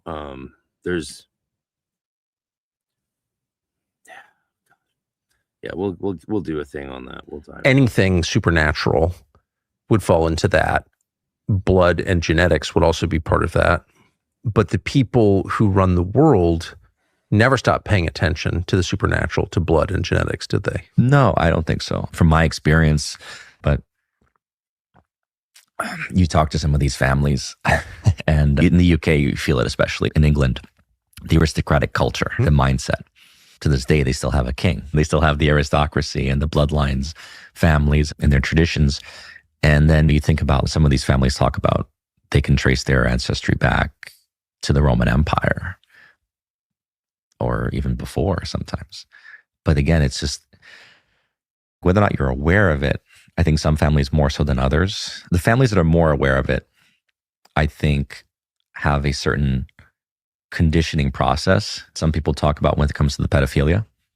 I think that's more normalized. It's part of the boarding school culture. Yep. When I was at Oxford for 2 terms, hanging out with some people, some families, and they would tell me the boarding school culture was very, you could say, homosexual. That kind of dates back to the ideology, to Rome and Greece, the idea of passing on wisdom from the older male to the younger male until it becomes acceptable. Like a training process, because it dissociates. Traumatic abuse of a young person dissociates them, makes them able to act without moral compunction, without even knowing your own limits, right? You've basically broken all those barriers. You do have to ask questions about a system that sends its sons to boarding school at 7 or 8 years old. Or even younger. My grandfather went at that kind of age, and I wasn't good for him. I don't know why you would do that, but it has something to do with breaking down normal qualities in a young man. I'm not saying it's a pederasty thing, but it does have to do with... Yeah, abuse has many forms. That's right. There's the physical, the verbal. The sexual is usually like the one that no one wants to talk about, but obviously occurs. Okay. How long were you a Mason? It's not like you ever established, I'm going to meetings. No, I wanted to initiate to 3 degrees. I entered So in between the initiation, the first degree and the third degree, I would get phone calls from 666 numbers all the time. We want your soul, like just demonic voices. I want your soul. So Satan called your cell. I don't know if it was Satan or the CIA. That's so weird. That's so weird. Like, I'm surprised. Like, you wouldn't be investigating who's calling from what the number. I mean, you wouldn't be calling the cops. That's just like I would be describing I wouldn't assume it's Satan. I would assume it's someone harassing me, and I would then try and pursue that. And then if I could prove that there was no one actually, he wasn't a human being, you have to disprove it's a human being fucking with you first before you're like, it was Satan. But someone with a 666 number that sounded satanic called my cell and would be like, we want your soul. And I would just laugh. Okay, it's not mine to give. My soul belongs to God. So I don't know what you're talking. I can't help you. The problem was his buddies were fucking with him, I think, and he took it seriously, like a chump. Hey. Basically, I don't know what I think I'm jumpier than you, because if I was in between degrees in the Masons and Satan started calling me, I would drop out. It's not about dropping out. It's about an understanding of the world. That's why I believe the checkerboard is very real. It's the checkerboard on the floor. It's black and white. Not all Satanists are evil. I do believe that there's the path of light and there's a path of dark. They want to assess who you are. A higher realm wants to know what you are. So I believe that people who choose the darker side, they basically are willing to do anything. They're willing to drink the blood. They're willing to make the oath, essentially, to the dark, because they just want power. I mean, what he's saying there is pretty fair about human beings in general, I think. Yeah, right. You've been in over a dozen songs, 0 weird calls. Where's my weird call from the devil? What the hell? I spent all this time seeking at a lodge and drinking way more scotch than I wanted to, and I didn't get a single call from Satan. Fuck.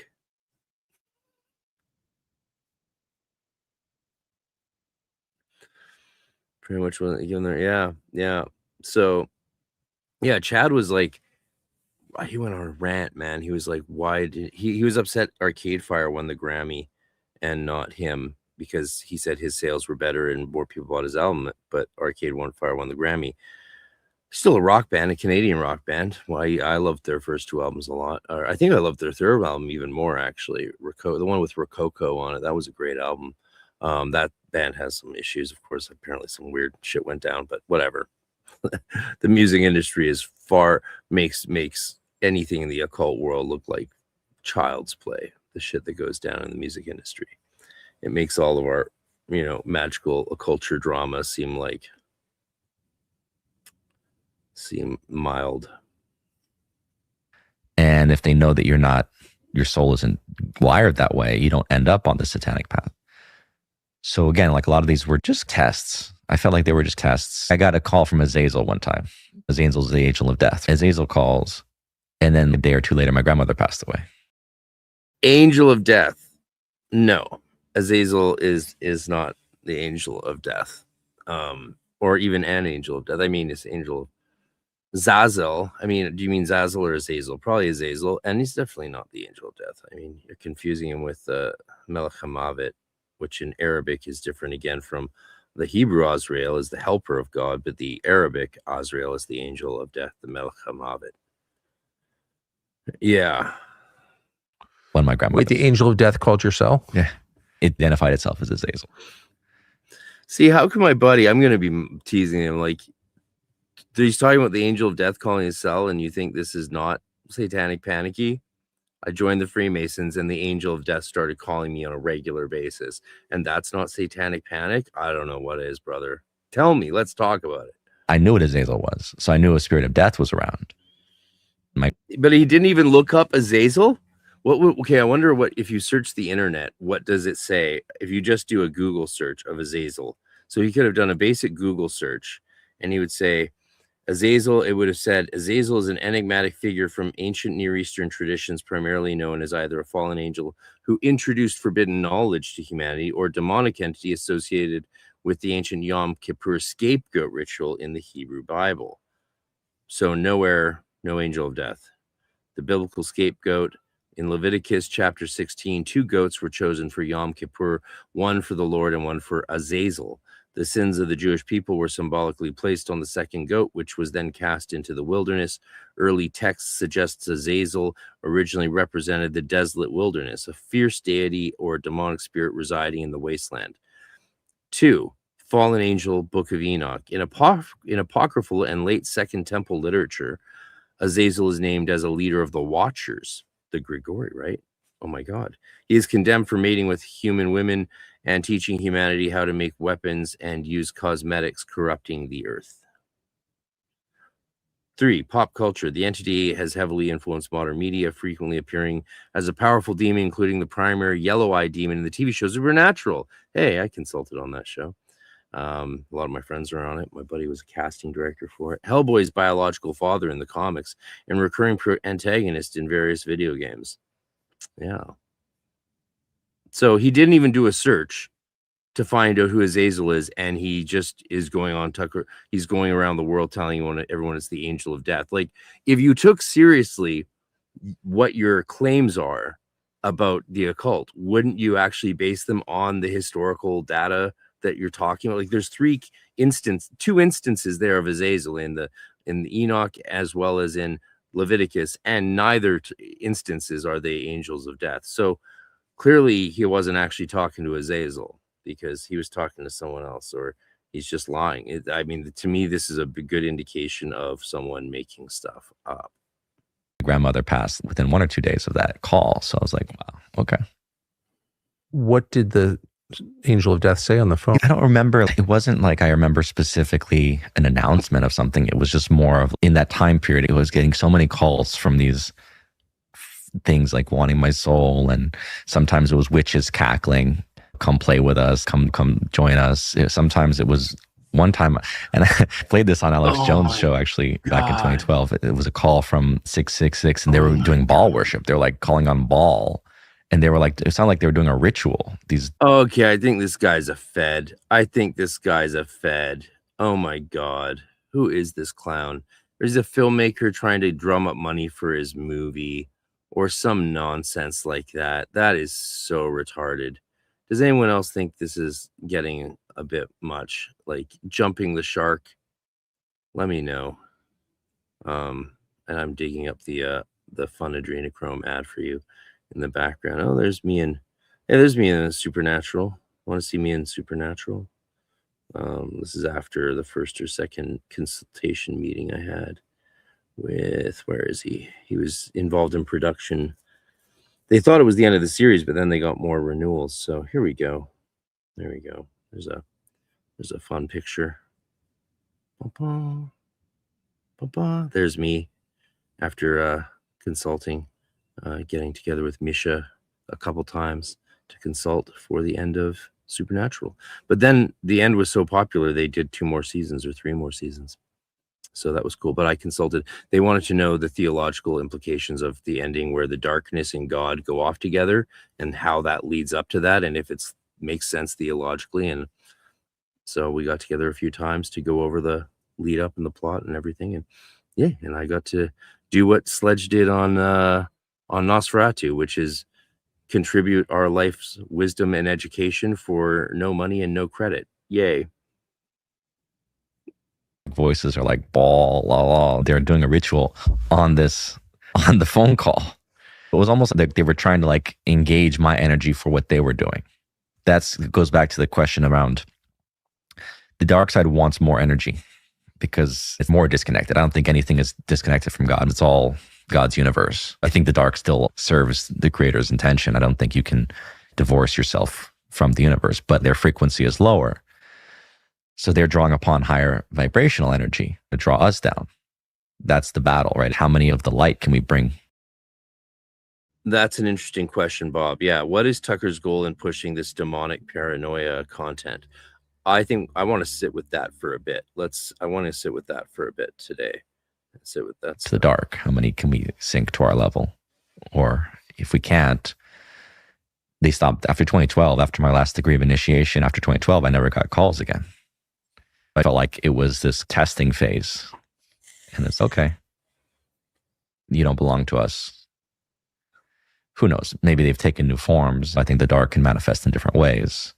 But for me, it was a very overt confrontation with something that people would think is a fairy tale until you've lived it.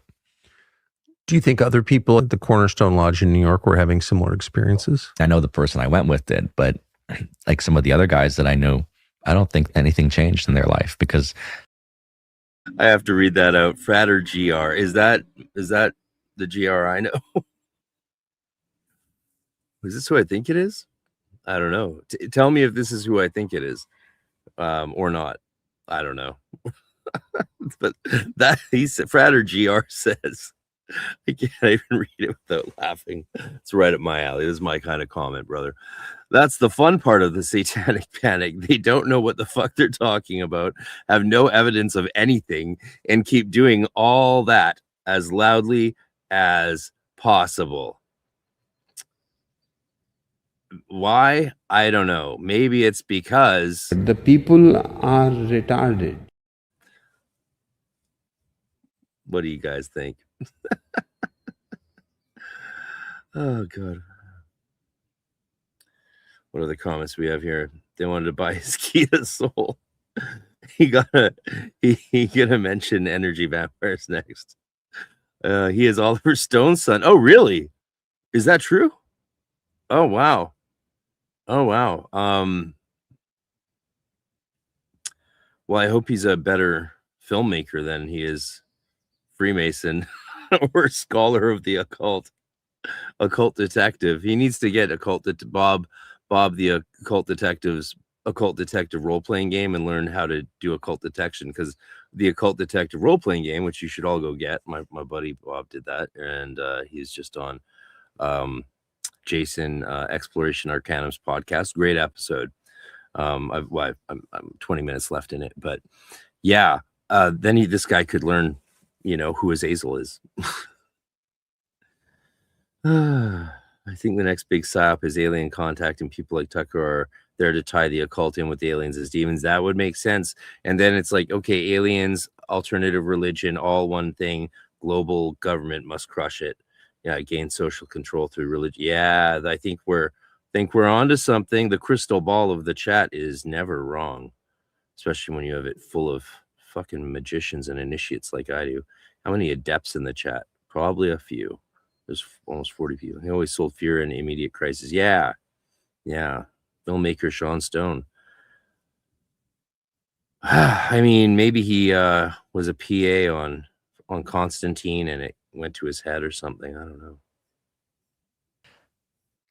We all have different paths, right? My path was I frankly agree. initiatory. I wanted to explore these things. I went all the way to Iran just to talk to guys that were talking to jinns and trying to understand how the world is working. What drove you? You grew up in a materialistic society in Southern California where the possibility of this stuff was not discussed. My dad took me to India and Tibet when I was 10. We went to the Himalayas, Tibetan monasteries, the Patala Palace, depict demons very overtly in the iconography, right? If you look at the artwork of Tibet, Nepal, the Buddhist cultures, and even Hindus, you understand that there's demons and demigods, more angelic, more divine, powerful beings, and then you see the dark faces of the demonic realm. They look at everything as different temptation. You have to face the demon. If you hide it, it gets scarier. Like in a horror film, it's scarier when you don't know where the monster is. Once you can face the monster, you take away its power. Going back to the dream demon, the Freddy Krueger, I take my power back. I'm not afraid of you anymore. That's the only way to defeat the monster. I believe that. Yeah. Fear and hate feed the demons. Yeah. My dad made a whole film, Natural Born Killers, about this thing. It's pretty interesting. Natural Born Killers, if you watch it as two demon-possessed people, which is what they are, the main characters. Mickey, he's been abused by his father who kills himself. So does he mean by that that all psychopaths are demon possessed?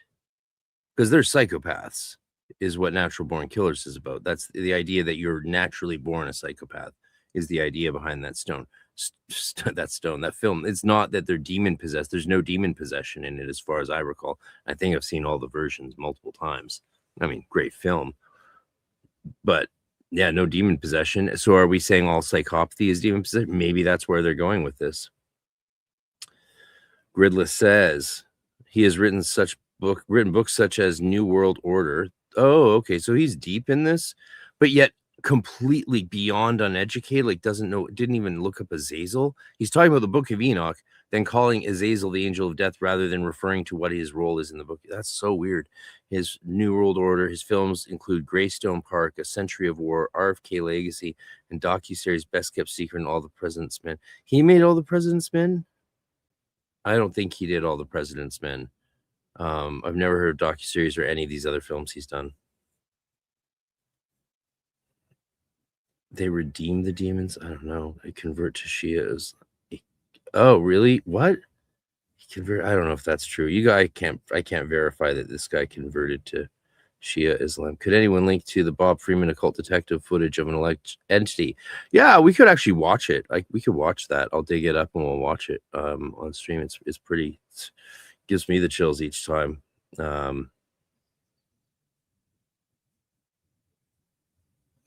Yeah, he said he liked gin. Shouldn't Azazel or the devil call him? Yeah, why isn't the devil calling him now? Like, hey, stop talking about me. I said stop talking about me. Hey, come on, devil. Has his dad directed it, and he was in. Oh, he was in it. Yeah, All the President's Men. I mean, that's an older film. Isn't that the Clint Eastwood, right? Clint Eastwood. The Juliette Lewis character has been sexually abused by her father, and it's chaotic American media glorification of these two serial killers, but they're going through their journey of hell until they find that love kills the demon. That's their salvation, is through love. But if you watch the movie as two demon-possessed people, it's pretty interesting. Right, so he's saying you can watch it that way. He's not saying that these people are meant to represent demon-possessed people. That makes more sense. I'm glad he walked that back. So now Tucker is getting Mason facts from Shia Islamic. I don't know if that's true, if he's a Shia Islamic convert from Hollywood Elite. Where's Cat Stevens? Yeah, Yusuf Islam. I love Cat Stevens. And he's okay as Yusuf Islam as well. He was in Natural Born Killers. Oh, really? Wow. Okay, so hate and fear feed dark forces, spiritual forces.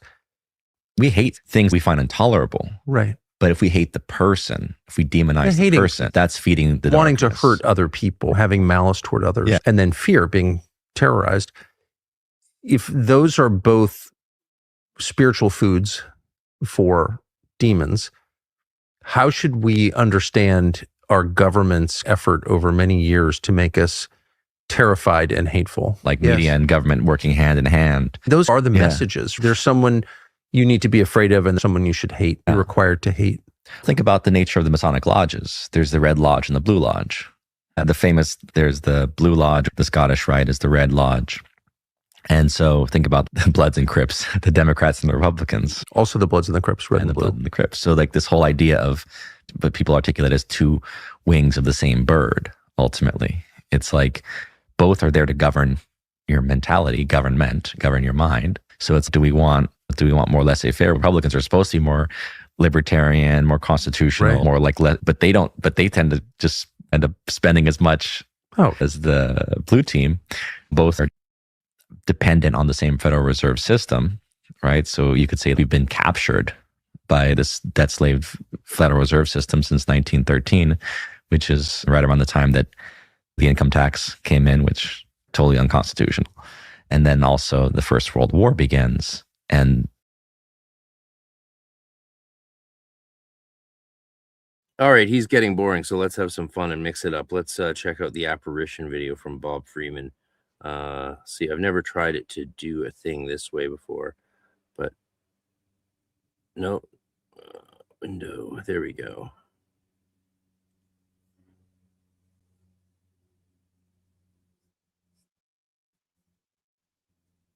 Does that work?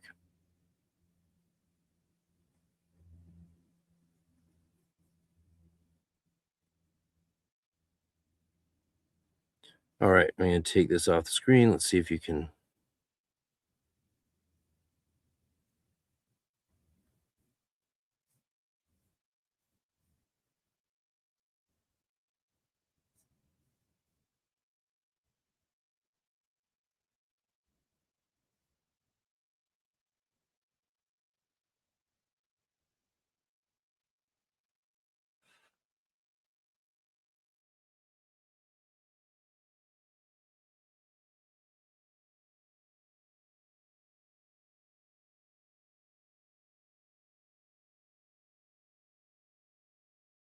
move across the light source, across the reflection light source. Something's moving there, and then it sort of comes towards you.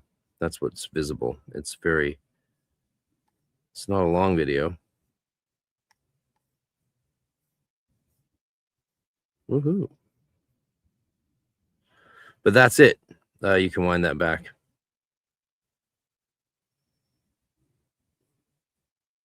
British bring us into their empire, because before that we were not supposed to be part of the European game. We focused on the Monroe Doctrine, focusing on our hemisphere, right? Bringing the Republic as a model for this region and protecting this region from the imperialists of Europe, be it French, British. Remember, during the Civil War, Mexico had a coup by the French, and the British Empire couped the Mexican government right around the same time. They were trying to install their puppet there. Yeah.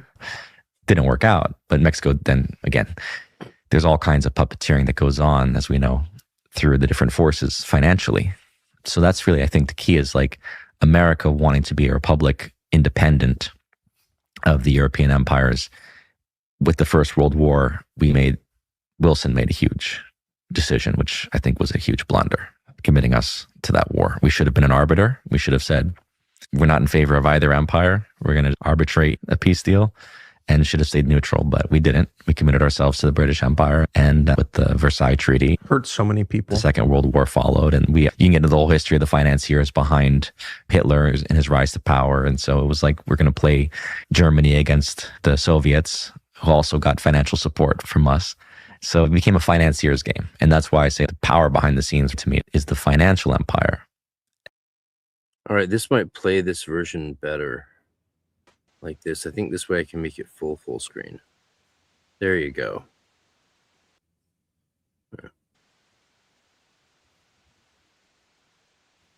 The Apparition from Bob the Occult Detective. Get his new role-playing game out today, The Occult Detective.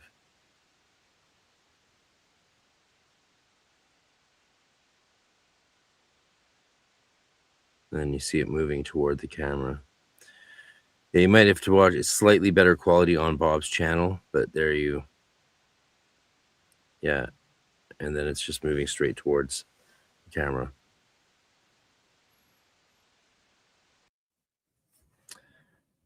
Yeah. Is what it is. The Rothschilds are a part of that. I don't think they're the be-all, end-all of it, but they're a very important force financially. City of London is a very important force. And the Federal Reserve System, which spawned from that central banking system of England. So that's when we talk about who is the American federal government serving its the expansion of a debt slavery monetary system, right? Because we're borrowing money every time. They're printing money, but they don't own it. It's not Right. constitutional money. Gold and silver is constitutional money. Everything else is these paper money notes or promissory notes. That's why it's a Federal Reserve note. When you see a dollar bill, it says Federal Reserve note. It's a promissory note, promise to pay. Yeah. So it's all debt. And we're racking up whatever at 38, 40 trillion. Some Doesn't- unpayable amount. Doesn't matter. Exactly. We have to reconfigure this. But it raises the question, so if individuals can make a deal with supernatural forces to serve them in exchange for temporal power, success in this life, money Yeah. and authority, and that's clearly true, can nations do the same? Again, it's the power of belief, right? As a nation. We can go back to John Dee, for example, Enochian. Okay. So much to unpack. Okay. So people can get material wealth and power by making pacts with spirits. Okay. Then a nation can do it by the power of the whole nation's belief. So I guess they're going to go to the argument that, Islam worships the devil, or Christianity worships the devil, or Judaism worships the devil. Someone worships the devil and other people worship God.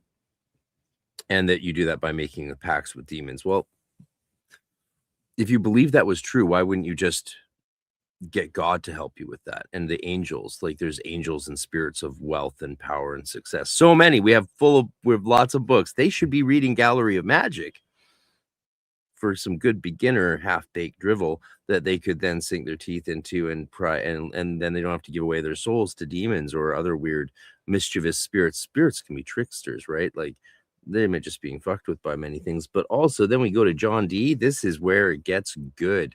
Oh yes, baby. Money, but they don't own it. It's not Right. constitutional money. Gold and silver is constitutional money. Everything else is these paper money notes or promissory notes. That's why it's a Federal Reserve note. When you see a dollar bill, it says Federal Reserve note. It's a promissory note, promise to pay. Yeah. So it's all debt. And we're racking up whatever at 38, 40 trillion. Some unpayable amount. Doesn't matter. Exactly. We have to reconfigure this. But it raises the question, so if individuals can make a deal with supernatural forces to serve them in exchange for temporal power, success in this life, money Yeah. and authority, and that's clearly true, can nations do the same? Again, it's the power of belief, right? As a nation. We can go back to John Dee, for example, Enochian Magick. Who is John Dee? So John Dee was like the head of intelligence for Queen Elizabeth I. Flip that. The Tucker's saying who is John D. That's got to go in a promo for EnochiaCon. 15, and D is the original 07. That's how he signed his signature. So Bond is No, he didn't. No, he didn't. You're full of shit. You don't even pay attention to anything. inspired from John Dee. You know nothing, John Stone. And he was into magic. He was working these, what they called Enochian magic, derived from the book of Enoch, but he was communing with these beings. No, John D. delivered the Enochian system from the angels directly from the four archangels. So we know it comes from God because it's from the four archangels and not from the book of Enoch. Watchers, what he considered angels. He had these incantations. And He was summoning spirits. he was working with spirits. The theory is the Shakespearean Tempest play is inspired from John Dee as the wizard in the story of John Dee. Yeah, that's not a theory. That's common knowledge. That's not a debated fact. What a silly thing to say as if it's a theory. It's like He made the deal for the British Empire to become the most powerful empire in the world. And it begins with the sinking of the Spanish Armada, which again, as everyone knows, it was like there was a massive storm that helped to sink their plans and their fleet. The theory is that he made the deal for the British Empire, but the deal requires blood sacrifice. why would it doesn't say that? That's not part of it at all. He's just making that up. He's just impugning a Catholic priest or a Christian priest, Anglican priest, early Anglican priest, John Dee, who's working with angels, good angels. They're actually called, he worked with Befefes to sink the Spanish Armada, not once, but twice. And after working with Befefes, who is it's literally called a good angel. That's and they minister to good, devout, faithful Christians. So how you get this blood, like you're just making that up. This guy is lying through his teeth. He's making shit up because he's a piece of shit. Some people say that we've inherited the British Empire and those demons, those same deals Yeah, I can't. since the end of the Second World War.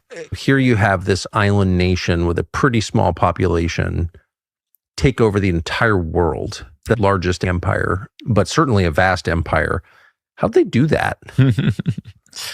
Yeah, it's more than guns, germs, and steel. The financial component is fascinating, how they were able to do it with shipping, insurance, and they controlled the seas of the Western world all the way to India, even to China, right? They basically would trade. They would take the cotton, they would buy the cotton cheap from slave labor in America, sell it across their empire in India, buy the tea and the opium from Afghanistan, which was under India at the time, and then dump the opium on the Chinese and get the silver for that. It's a pretty good trade, right? It's a pretty good deal. But the core power came from a deal. What I see the world is it's a spiritual and a material reflection of each other. When people understand how these workings happen, if you have an intention and you undertake a magical working that has enough belief behind it, enough energy behind it, it can manifest in physical form. This is the nature of magic. There's always two paths with magic. Christ says, thy will be done, which is the creator's will. The magic of the dark side is my will be done. Crowley and other people like this. Yes. Crowley said he was a reincarnation of the guy working with John Dee in the magical ceremony. So their mentality is love is under will. So basically, like, love is not the primordial power of creation for them. individual ego will is more important than That's a dead end. It's interesting because it points to something that I think all of us feel, which is that there's something dark about success. it can be. There's that famous line, show me the fortune and I'll show you the crime. That resonates because, and it's not to attack all rich people. We're both, by some standards, rich people, but There's a whole other level. there's a whole... When you're talking dynastic people that have made fortunes on selling opium to the Chinese or selling slaves or selling weapons or financing wars, that's a level of crime, or pimping people like Epstein with pimping girls and boys. But that's kind of grand success in this world, Yeah. isn't it? That's maybe the reason that Jesus says it's harder for a rich man to get to heaven than a camel through the eye of a needle. There's something about it, and maybe that something is the deal with satanic forces to get whatever that success And how many times is that a crazy hypothesis? people tell me like the Mexican cartels are doing black magic? That's a fact. Imagine these are people that are trafficking humans, drugs, they're killing, cutting off heads, they're killing with impunity. And not just killing, but torturing. And And so this is like, yeah, this is key to the satanic panic, fear mongering agenda. So they just talked about some complete historical nonsense. For misinformation about Azazel, not even referencing the Nephilim within the Hebrew Bible itself to see what they might be, or see if the Bible supports them being your interpretation, or if the other occurrence in the Bible contradicts your interpretation. How do you know that interpretation is right and they weren't just giants? And then this other story just got conflated. See, there's conflicts of interpretation that require serious debate, thought, and analysis. And for conclusions, probably future evidence, if there's ever any confusion or conclusion possible. And then they go to John Dee, mischaracterize him entirely and his agenda, say he's had to make a blood sacrifice. None of that's historical, whereas we do have historical knowledge about what was going on with them and what Dee believed very clearly, because we have his extensive diaries and all of that. But then they jump to something that is real.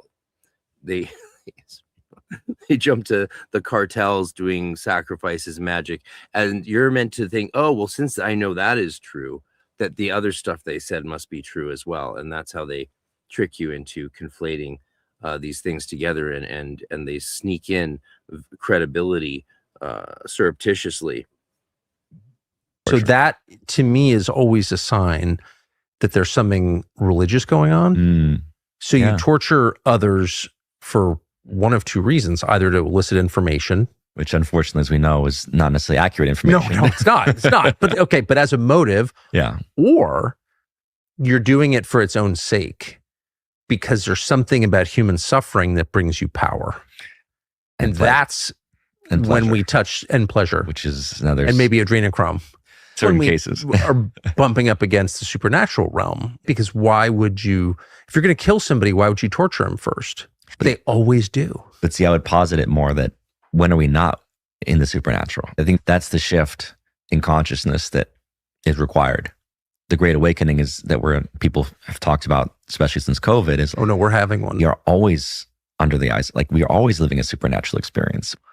We haven't thought that way. We've been trained to think of it as a material existence. And the shift now is to say, no, everything we do has supernatural ramification. And I don't like how they refer to spirituality as supernatural. I think that's making additional claims, right? It's not that maybe there is a supernature. Maybe that is a good way of thinking about aspects of creation. But I prefer to think of creation as being all natural, because it's all created and therefore it's all part of the same creation. Why would some aspects of what exists be outside of nature? I don't understand how that makes sense. Now, God, the idea of the initial conception, the infinitely pure monad, the idea of the point of all existence, like that's ephemeral, radically transcendent, radically immanent, hard to conceive of, and it's meant to be. That's the idea behind the whole Pythagorean monad, is it's beyond conception, and that's what makes it a good representation of God.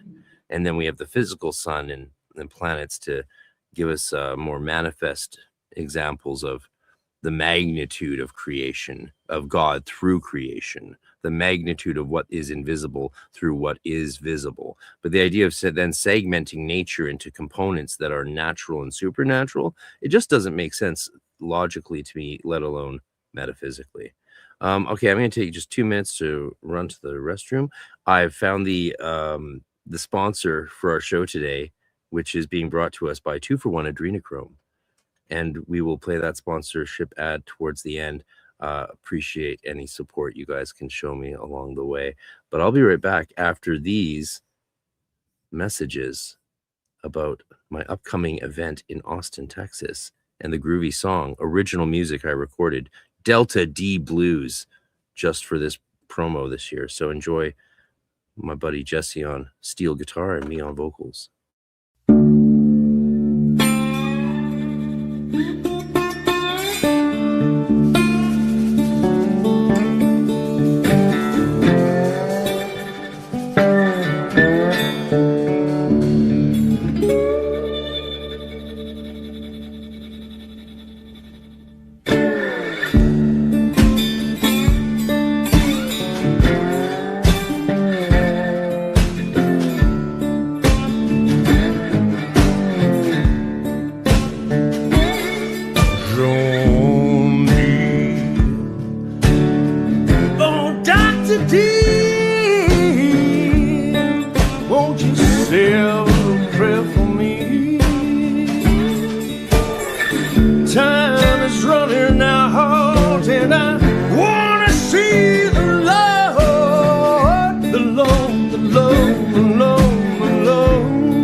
All right, and we're back.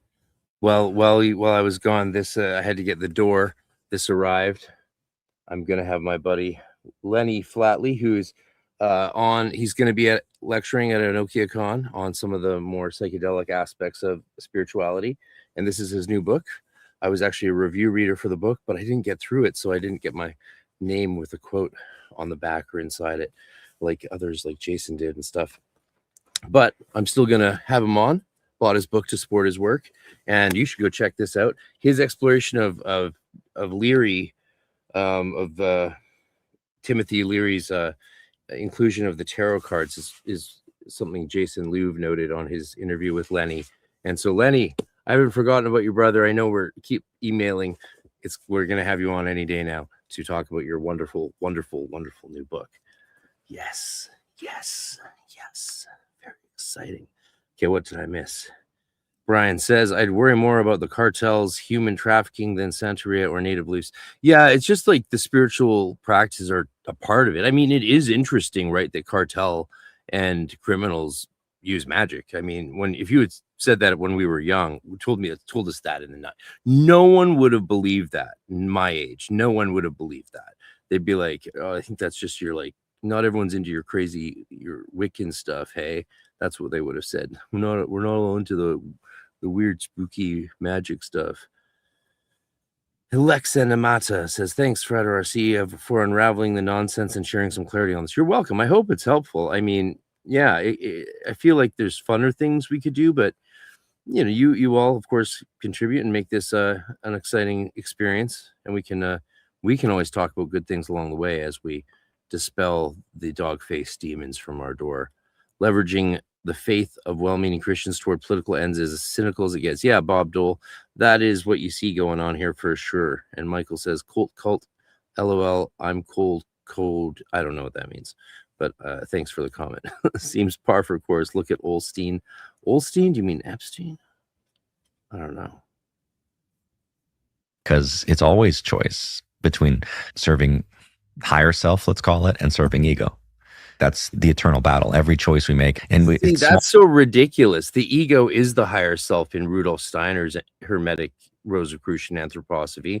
Ego means I, so that's the higher self. And then the lower self would be the me.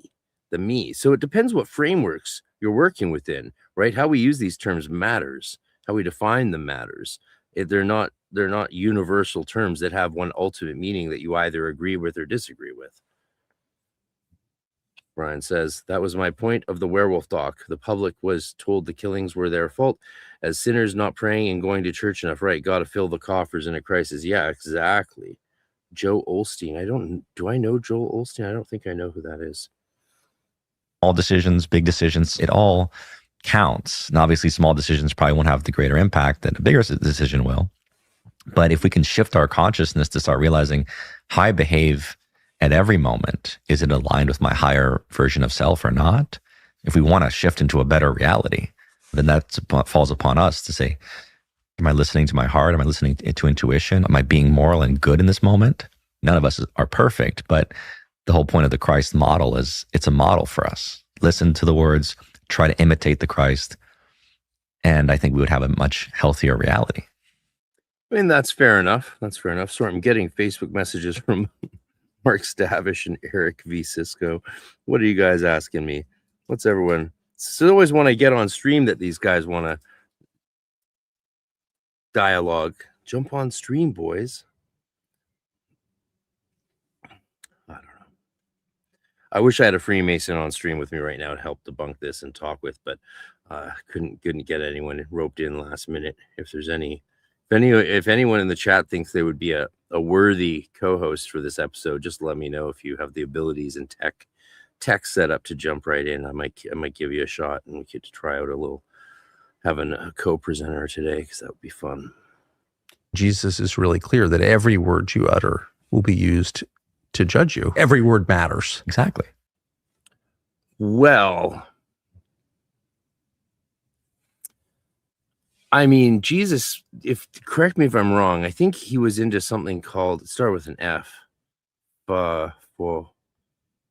forget,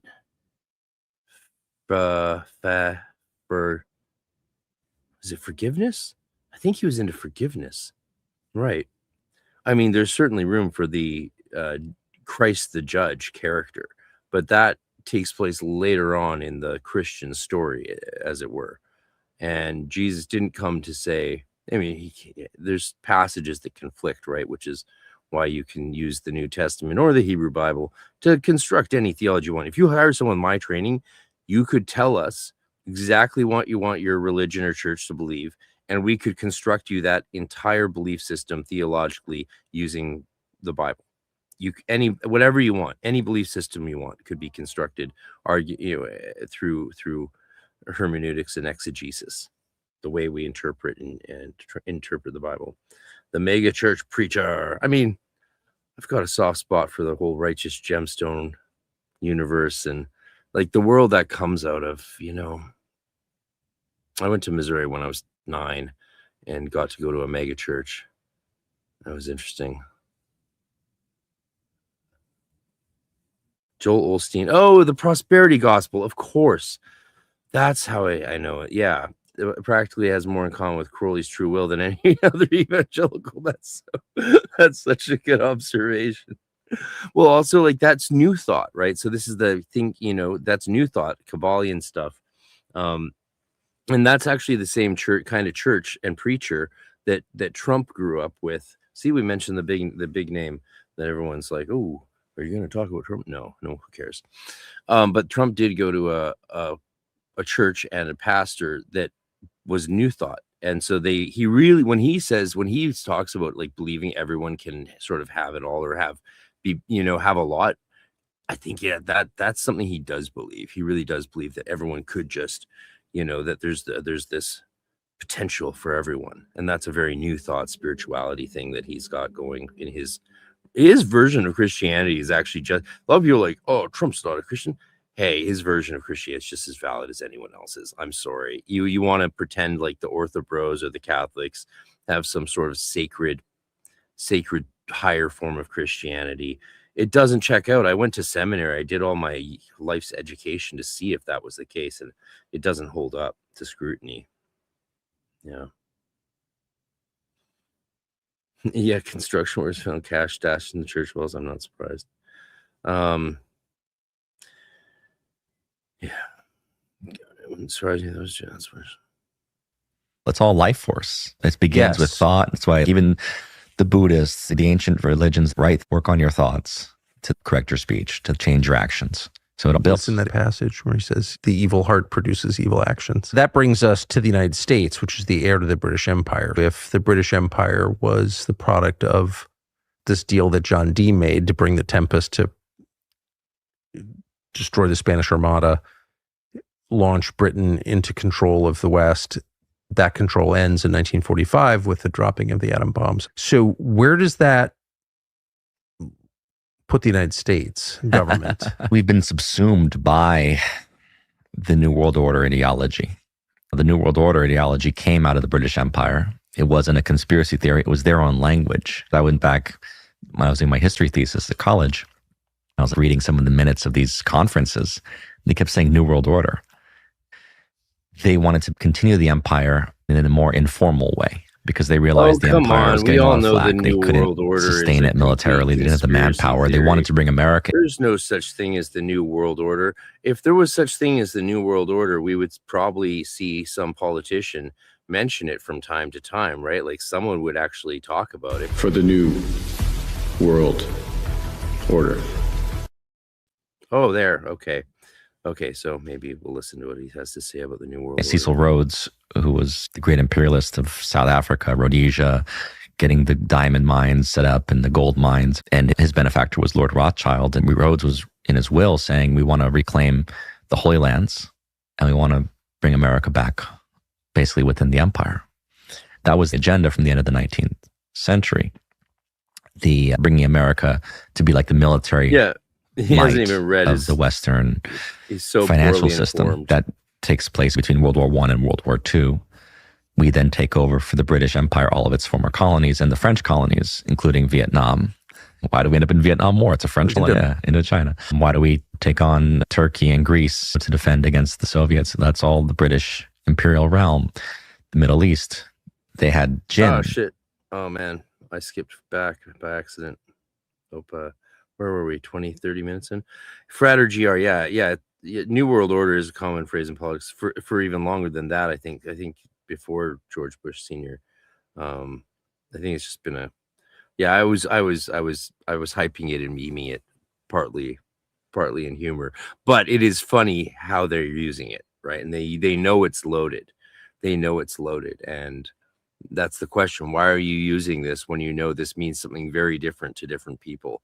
And especially if you're like, I just played our Prime Minister of Canada saying that in China on his recent visit, at the same time, which like our agencies are saying China is directly interfering in our country. And you know this, and you have these people working in your cabinet, even though they're directly surveilling, arresting, killing their own Canadian nationals who happen to be Chinese descent.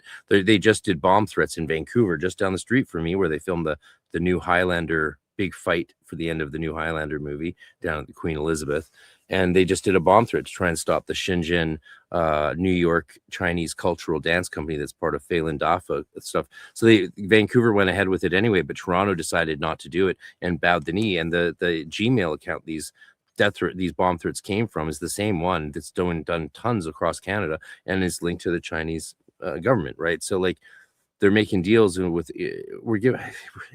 they basically own us, man. It's kind of too late right now, but I try to stay optimistic. Within 1 or 2 days of that call, so I was like, wow, okay. What did the Angel of Death say The on the new phone? I don't World remember. Order. It wasn't like I remember specifically an announcement of something. It was just more of in that time period. It was getting so many calls from these. I can show you pictures of them. Things like wanting my soul, and sometimes it was witches There's one just down cackling. the street. Come play with us. Come join us. Sometimes it was one time, and I played this on Alex Jones' show actually back in 2012. It was a call from. Think of all those poor occultists out there who have spent years praying for one phenomena that they can be like, yes, this is real. This is real. I didn't waste all my time and money on goddess candles and crystals and chakra books. This is real. They're just people out there who've never experienced anything that gives them complete unshakable faith in the reality of what they believe. And here this guy is like, then there's witches cackling and Satan's calling me and the angel of death's on hold. And then he's just got like, he's the luckiest guy, occult detective of all time. Just every single phenomena is happening to him. From 666, and they were doing Baal worship. They were like calling on Baal, and they were like, it sounded like they were doing a ritual. These demonic. See, that's where he gives a lot away by talking about Baal, because like that's been hyped specifically. We can see the trends in Google searches and instances of use in on the internet and news media. We can see that spike and when it happened, and he's just following the vogue. He's following the trend by using that. I don't think that he's being honest about.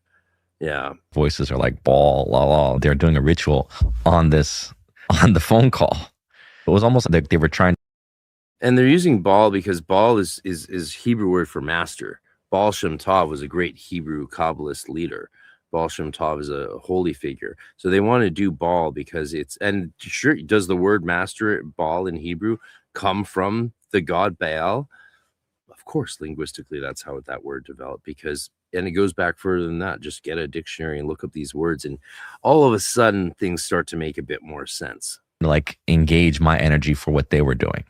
That goes back to the question around the dark side wants more energy because it's more disconnected. I don't think anything is disconnected from God. It's all God's universe. I think the dark still serves the creator's intention. I don't think you can divorce yourself from the universe, but their frequency is lower. So they're drawing upon higher vibrational energy to draw us down. That's the battle, right? How many of the light can we bring to the dark? How many can we sink to our level? Or if we can't, they stopped after 2012. After my last degree of initiation, after 2012, I never got calls again. I felt like it was this testing phase. And it's okay. You don't belong to us. Who knows? Maybe they've taken new forms. I think the dark can manifest in different ways. But for me, it was a very overt confrontation with something that people would think is a fairy tale until you've lived it. Do you think other people at the corner? Gridless says, plot twist, it was his dad, Oliver Stone, pranking him. That would be amazing, right? Like, but that would also be really cruel to like change your son's course direction in life with a prank call, but that would be hilarious. Yeah, YouTube lets me gift 10 memberships in chunks of 5 every month. So at the beginning of the month and in the middle, I'll gift those 5 memberships to whoever's there. And yeah, thanks for the support. You can gift memberships to Super Chat. I have found the Adrenochrome ads for you to play at the end. We'll have fun with that, and keep the party going. I'm having a good time. I feel for people who aren't educated a little bit when it comes to ancient mythology. Yes. I mean, imagine if we taught ancient mythology, we wouldn't have like this upcoming. If it wasn't for teaching ancient mythology, we wouldn't have this extremely accurate historical depiction of the Odyssey from Christopher Nolan, right? Like, so we're really lucky that ancient mythology is taught in universities so that we have really good sources for them to make accurate, and movies that really evoke the cultural heart of the Greek story from Homer's Odysseus or Odyssey, right? We're really honoring the Greek culture with this remake. Cornerstone Lodge in New York were having similar experiences. I know the person I went with did, but like some of the other guys that I knew, I don't think anything changed in their life because we all have different paths, right? My path was frankly initiatory. I wanted to explore these things. I went all the way to Iran just to talk to guys that were talking to jinns and trying to understand how the world is working. What drove you? You grew up in a materialistic society in Southern California where the possibility of this stuff was not discussed. My dad took me to India and Tibet when I was 10. We went to the Himalayas, Tibetan monasteries, the Patala Palace, depict demons very overtly in the iconography, right? If you look at the artwork of Tibet, Nepal, the Buddhist cultures, and even Hindus, you understand that there's demons and demigods, more angelic, more divine, powerful beings, and then you see the dark faces of the demonic realm. They look at everything as different temptation. You have to face the demon. If you hide it, it gets scarier. Like in a horror film, it's scarier when you don't know where the monster is. Once you can face the monster, you take away its power. Going back to the dream demon, the Freddy Krueger, I take my power back. I'm not afraid of you anymore. That's the only way to defeat the monster. I believe that. Yeah. Fear and hate feed the demons. Yeah. My dad made a whole film, Natural Born Killers, about this thing. It's pretty interesting. Natural Born Killers, if you watch it as two demon-possessed people, which is what they are, the main characters. Mickey, he's been abused by his father who kills himself. The Juliette Lewis character has been sexually abused by her father. And it's chaotic American media glorification of these two serial killers, but they're going through their journey of hell until they find that love kills the demon. That's their salvation, is through love. But if you watch the movie as two demon-possessed people, it's pretty interesting. Okay, so hate and fear feed dark forces, spiritual forces. We hate things we find intolerable. Right. But if we hate the person, if we demonize the person, that's feeding the wanting darkness. to hurt other people, having malice toward others, Yeah. and then fear, being terrorized.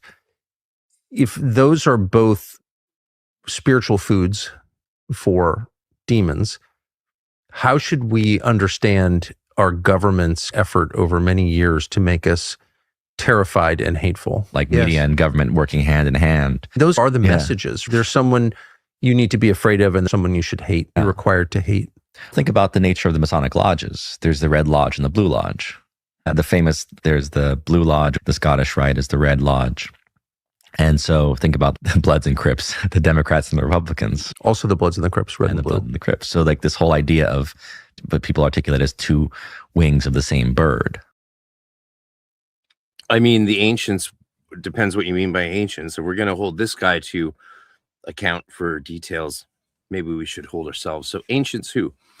The Hermetists, the ancient Egyptian pagan Hermetists, their view of God, that's what they talk about in their Hermetica, right? And all throughout the Hermetica, they're talking about God, more so than the gods. So they're ancients. And there's always this sense, we covered it with the Dion Fortune one yesterday. Dion Fortune talks about Christianity has its own polytheistic. It's just theological hair splitting, whether there's a universal God or a greater God, and then these lesser gods or spirits or messengers or saints or angels or jinn. But I think my point is astrology for mystics with Jen. Thanks for coming to the show. Welcome to the channel. Hope you like and subscribe, everyone. Support what I'm doing here. Come to my live event in Austin, Texas, or attend online next month. But I think they were into monotheism. I actually think they were. The radical understanding now is to see, oh, these pagan cultures had the same kind of monotheism wasn't special and new to Judaism or Christianity or Islam. I think we're going to start seeing and hearing more about that nuance of understanding. And I think you should be prepared for understanding that just the entire model of polytheism and monotheism might actually collapse in the near future. And Frater GR says, honoring it like, oh, brother, where art thou? Absolutely. I don't know specifically what you meant because this comment's a little bit old now, but I feel it. I feel the, oh brother, where art thou? Yeah, exactly. Pulling a Blair Witch experiment on Oliver Stone, just fucking with his son. No, Freddy Krueger. I know. I've just blocked him. I've just blocked Freddy Krueger entirely. He said it again. What did he say again? What did he say again? I know what he is now. He is an Islamic State shill. Maybe. That he couldn't join. Yeah, so famous that he couldn't join anything above Craft Lodge. Ultimately, it's like both are there to govern your mentality, govern your mind. So it's do we want more laissez-faire? Republicans are supposed to be more libertarian, more constitutional. So John Dee was like the head of intelligence authority. Angels. He had these incantations. Some unpayable amount. Doesn't matter. Exactly. We have to reconfigure this. But it raises the question, so if individuals can make a deal with supernatural forces to... All right. Astrology with Mystics with Jen. The Hermetica is not really monotheistic, in my opinion. Well, that's my point. I mean, here's the newest translation. You should go get it by Dr. M. David Litwa. The Audible audiobook is narrated by yours truly, and the book is, in fact, dedicated to me. It's a gift to the entire world, this book. And I'm very honored that Dr. Litwa, he's been a mentor and a guide, even though we both graduated from seminary the same year, but he's a year younger than me. But his body of work is daunting, to say the least. And yes, right, they're pagans. They believe in the gods, but they believe all the gods and spirits exist, but that above that is one God that is only the true one Father, the Lord. And they use the Father and Lord language over and over because this God is like the Father. He is the creator of nature. And beyond gender, they're very beyond. Of course, they're not saying it's a gendered God, but that's my point. Like, there is this polytheism is like it's a false dichotomy. See what I'm saying? So the Hermetica is extremely monotheistic and extremely polytheistic, just like Christianity, Islam, and Judaism. See my point? That's my point. I hope I'm not coming off too intense, but I'm trying to keep we're almost 3 hours in, so these streams can be challenging, so I have to sort of psych myself up to stay intensely focused, and here's a good way to hype myself up. Now you want to get nuts? Come on, let's get nuts. There we go. Keeping the energy high and playful so I can make it through these long streams. Yeah, so it's not really monotheistic. It's not monotheistic at all. It's technically polytheistic paganism. But see my previous point. Null, who says the one God seems to have been known by the elite caste of every society, with masses ignorant of God and feeling at the mercy and the will of gods. That's fair. I think that's fair. Serve them in exchange for temporal power, success in this life, money, and authority. And that's clearly true. Can nations do the same? Again, it's the power of belief, right? As a nation. We can go back to John Dee, for example, Enochian Magick. Who is John Dee? So John Dee was... All right, we're back to John Dee, my favorite.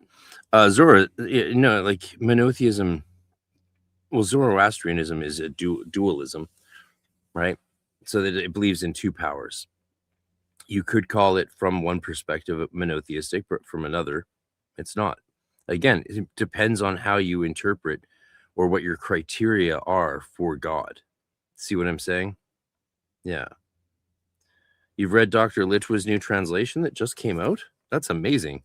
The hardcovers and limited edition leather-bound ones haven't even landed. And yeah, and this, you can't have read this in any previous edition because it was specially edited and reordered as a pathway of initiation, and no one's ever done that before.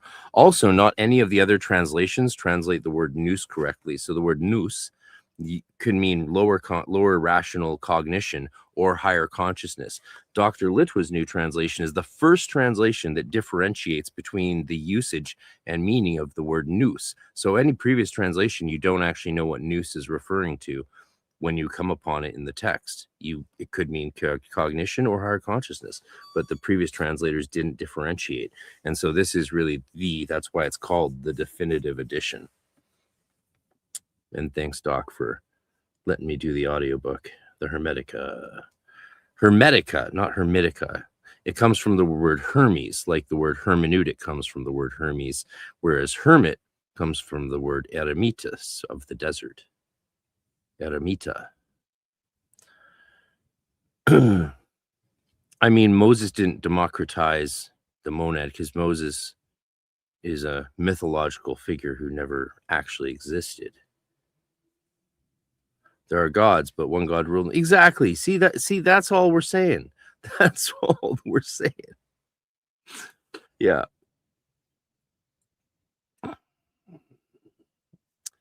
Hey, you said it, not me. But I love the debate and really am glad we're talking about this, because this is a point that I think is really tricky to, we're just so used to being in one of these categories. It's like being on the right or the left team or the green or the blue team or the red or the blue team or what, any teams.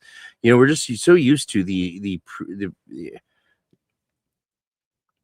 I think what we might call archaic categorization, especially when it comes to metaphysical understandings of things. And we have to understand that interpretation changes over time. And so one thing doesn't even mean one thing, given religion necessarily over time. Like who Jesus was at the beginning of Christianity is not who Jesus is today for most of Christianity.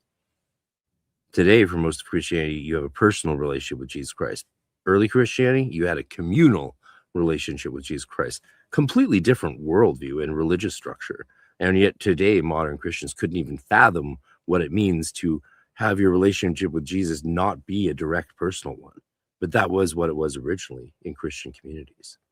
Okay, I'm going to take a break from answering questions, give my voice a rest. Thanks, keep them coming. It was like the head of intelligence for Queen Elizabeth I, the 1580, and D is the original 07. That's how he signed his signature. So Bond is inspired from John D. And he was into magic. He was working these, what they called it.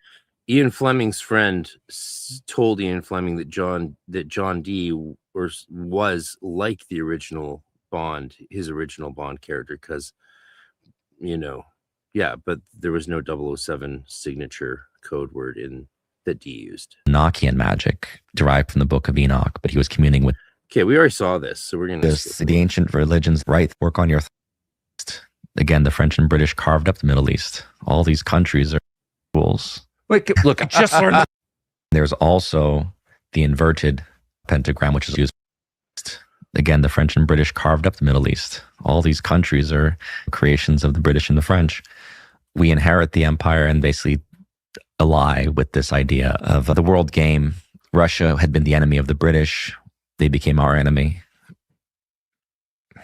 And that's partly dynastic families wanting the wealth of the others. And that's perhaps why they cooed the Tsar to get their fortune and get them out of power and put the Soviets in, partly as an experiment, partly as a way to keep Russia out of the Western world, to create an enemy going forward. As we know, we backed Hitler to go against Russia. That was the whole deal. You're going to fight the Russians. We backed Iraq to fight the Iranians in the 80s. It's divide and conquer. So Russia had been the British enemy. We inherited that and bought into the New World Order ideology. That's why we kept going into this globalist mentality for decades. It's a supernatural element, too. It was only in the last year. Gridless. Yes, Litwa released. I have all the versions. I even have the very first version he released on Amazon. I bought it and then he removed it from sale. And then, so yeah, there's a series of versions, but this is the new definitive one. And you should go get it from Amazon today. But yeah, if you have the big green one, it's sitting right here underneath me here, not underneath, but on my shelf here. That's the one I did the audiobook, but they're basically the same. So yeah, the book has been out, but this is the new definitive, beautiful version with beautiful formatting by Fountain, Gabriel of Anathema Publishing, with art by the fabulous original or Jose Gabriel Alegria Sabogal. And it's got this amazing artwork in it. And yeah, you definitely want, this is the copy to get, folks. Get it in paperback from Amazon. Make notes, highlight it. It is absolutely, it's breathtaking. There's some more art from the book.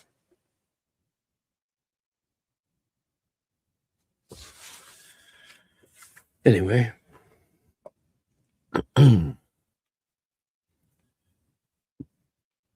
Yeah, Hermetica 2 came out first, actually, from Cambridge Press. And I got that. And that's how I discovered him, was through Hermetica 2 when that came out in paperback. Yeah.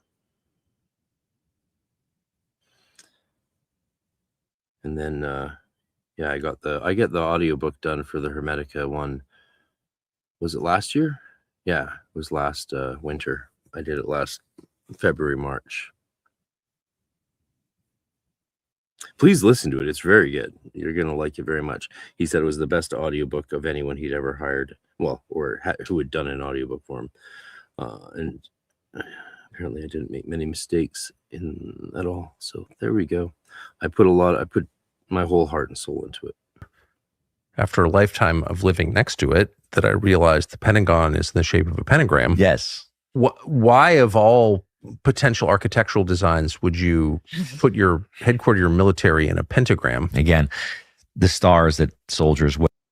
5, stars, Mars, like these guys. Like here's the thing.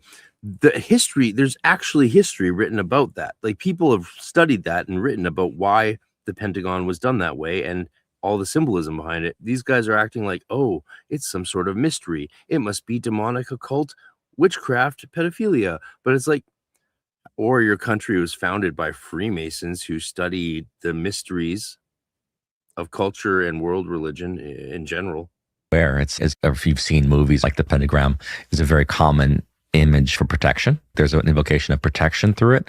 And then there's also the inverted pentagram, which is used for a sacrifice. Like, you'll see it in films, right? Where they'll put the pentagram on the floor within a circle, and then they'll do a ritual sacrifice within it. It's the central image of Satanism. Yeah, exactly. The inverted horns. It's not an satanic image whatsoever. It's never been associated with Satanism until very recently. We're not going to let them steal our sacred symbols. Just because Nazis and douchebags want to steal sacred symbols, we're not going to let them do that. It's the inversion. The pentagram represented Christ, historically. Of the pentagram. It We're can a little be used dull either on way. symbolism, I notice, in our culture. Well, people are waking up. We went through this period where, for all of history, symbols really matter. Yeah. They really matter. Yeah. In a lot of world, they still matter. And then in the West, for the last 80 years, symbols are just null and void. The average person is not allowed to notice the symbolism in anything. Yeah. We have to. Poetry dies, metaphor dies. Exactly. Spiritual life withers, and we just don't notice that. Our military is headquartered in the Pentagon. The cornerstone of the Pentagon was laid on September 11th, 1941, 60 years to the day that the Flight 77, I think, was flown into it. It's a magical number too. I think of these events as mass rituals. Look, I just learned this morning eating my omelet, so I haven't thought about it at all. But that's a point I'm making. Yeah. I heard that plane. I heard that impact. We never saw the video. The whole thing is bizarre, but I'm only making the point that I was. Yeah, no, exactly. The upside down pentagram you see in Gothic. Yeah, the 5 wounds of Christ. The 5 wounds of Christ, the symbol of man. It's the symbol of humans.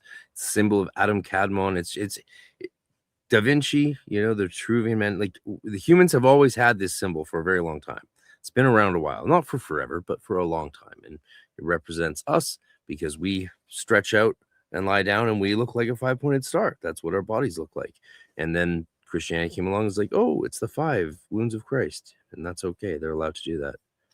Yeah. Very aware that it happened. I had a friend on that plane. Sure. Why am I now, 25 years later, for the first time learning that the Pentagon cornerstone was laid on September 11th, 1941? Like, you'd think in the coverage of it, they'd be like, this is kind of... Yeah, the 60th anniversary, you'd think so, right? I never heard that. Did you know that? Yeah, I'd read about it. Oh, no, I was as clueless when it happened. All I knew about 9/11 was that nothing made sense because I was in Somaliland in July, and we got notices from the State Department, faxed saying, be careful to American nationals abroad. There's like rumor around like a terrorist plot. So be on high alert. I was in Maine that summer and they didn't send us any notice at all. I should have been in Somaliland. We got the notice that something's coming across Intel channels. I'm not sure if anyone ever reported on that. In the investigation, I never believed the official story. The more I looked at it, the more it didn't add up. The takedown of the towers, structurally speaking, The plane hit the Empire State Building back in 46. Remember that? Yeah. It was a military plane. It hit bomber. in a collapse. Donald Trump is on tape on the morning of 9/11 saying, I don't know. How could that have happened? I know those buildings well. I was there when they were built in the early 70s, and the steel in those things is stronger than in any building in New York. But now you think about the nature of ritual, and what was created was a Holocaust, which is literally a mass burning. I don't know if you remember the movie called Wicker Man. No. The Wicker Man. It was a film about these pagan Satanists who... Wicker Man. I wish we were watching Wicker Man right now. We should watch The Craft or something. We should do a film watch sometime. They do a ritual around one of the equinoxes. I think it was like a summer equinox. And they have this guy is in this town. Summer equinox. That's right. The famous hottest month of summer when the seasons are balanced. The summer equinox. Wow. Dude, this guy has if he learned a few more languages and instruments, maybe he'd gain a standard deviation or something. Realizing that these guys are witches, and all of a sudden he finds himself inside of this massive Wicker Man being burned alive.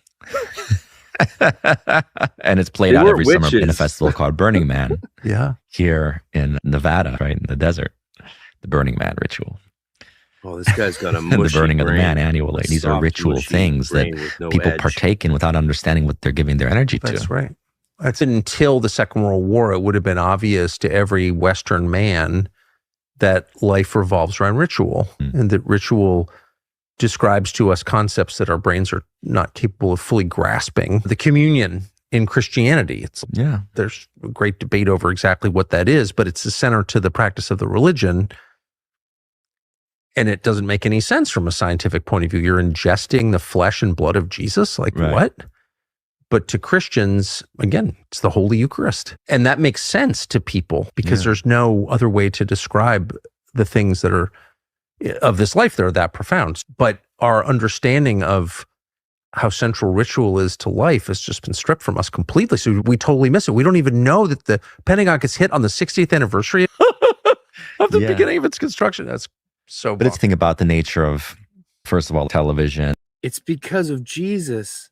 Jesus, it was like, I must strike the pentagram, which is the 5, on the 60-year anniversary, which is the 6, the hexagram, which will unite the 5 of the pentagram with the 6 of the 60-year anniversary on 9/11, and 9 plus 11. Well, that is, I don't know, because I watch too much TikTok to do math. Oh my God, these people.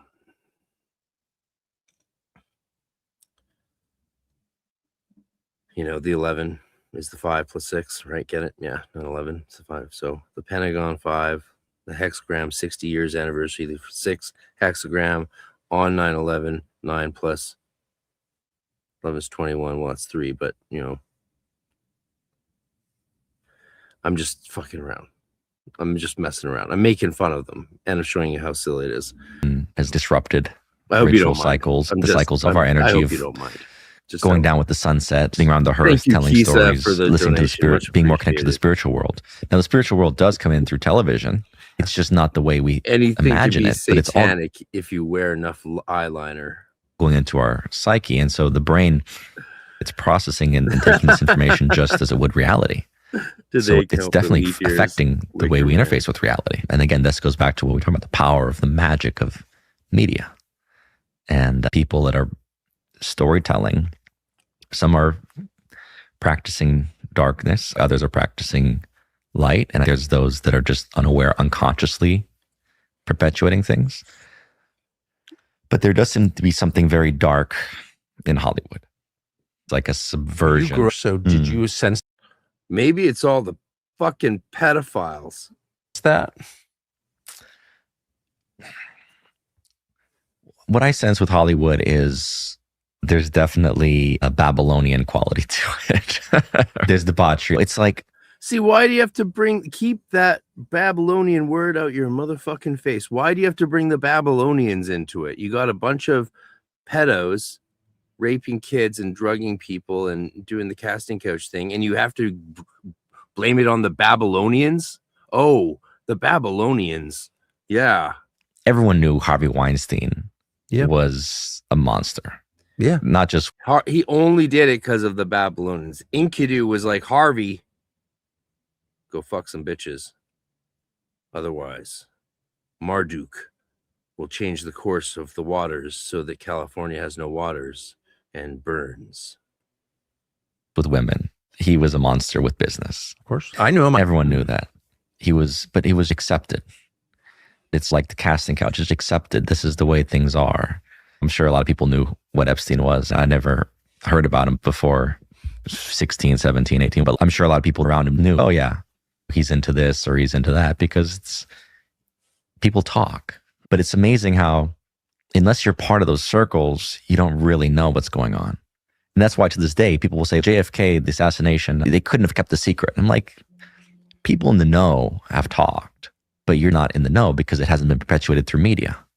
So unless it gets perpetuated through media, we don't hear about it and we don't think it exists. Yeah. You just said the truest thing that I didn't understand until later in life, even though I spent my whole life in the media. If it's more than two people, no one can keep a secret. None of these secrets have been kept. They're all out there. Is Babylon 20? That's the Brad Pitt one. If that's the Margot Robbie Brad Pitt Babylon movie, yeah. But the early talkies in the silent film era, I really enjoyed I love history. I love history, but history of technology and especially film is very interesting. And seeing the way the stars and actors, what they went through to put that on, like as a thespian myself, it's like pretty cool to see that. But I don't remember all the details of the film. So I think some of the stuff, the reason you're referencing it, I don't think I recall. Is there like setups, or I know they destroy people in it, but that's Hollywood, baby. There.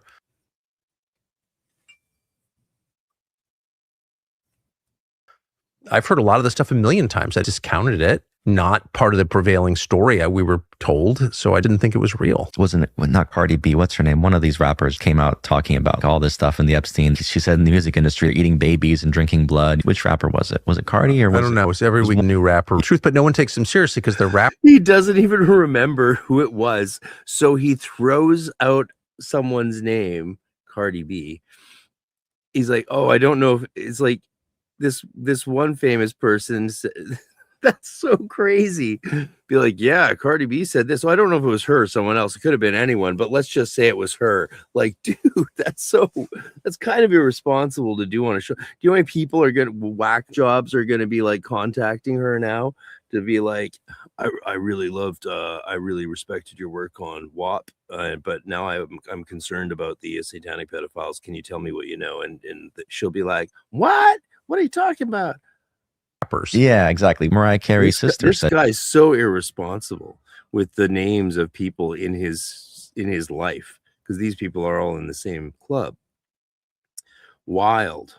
I mean, it does make you step back and start to think, what's happening here? What am I watching? What do they want us to be going through as we're watching something like that? You have to do that kind of hermeneutic step back.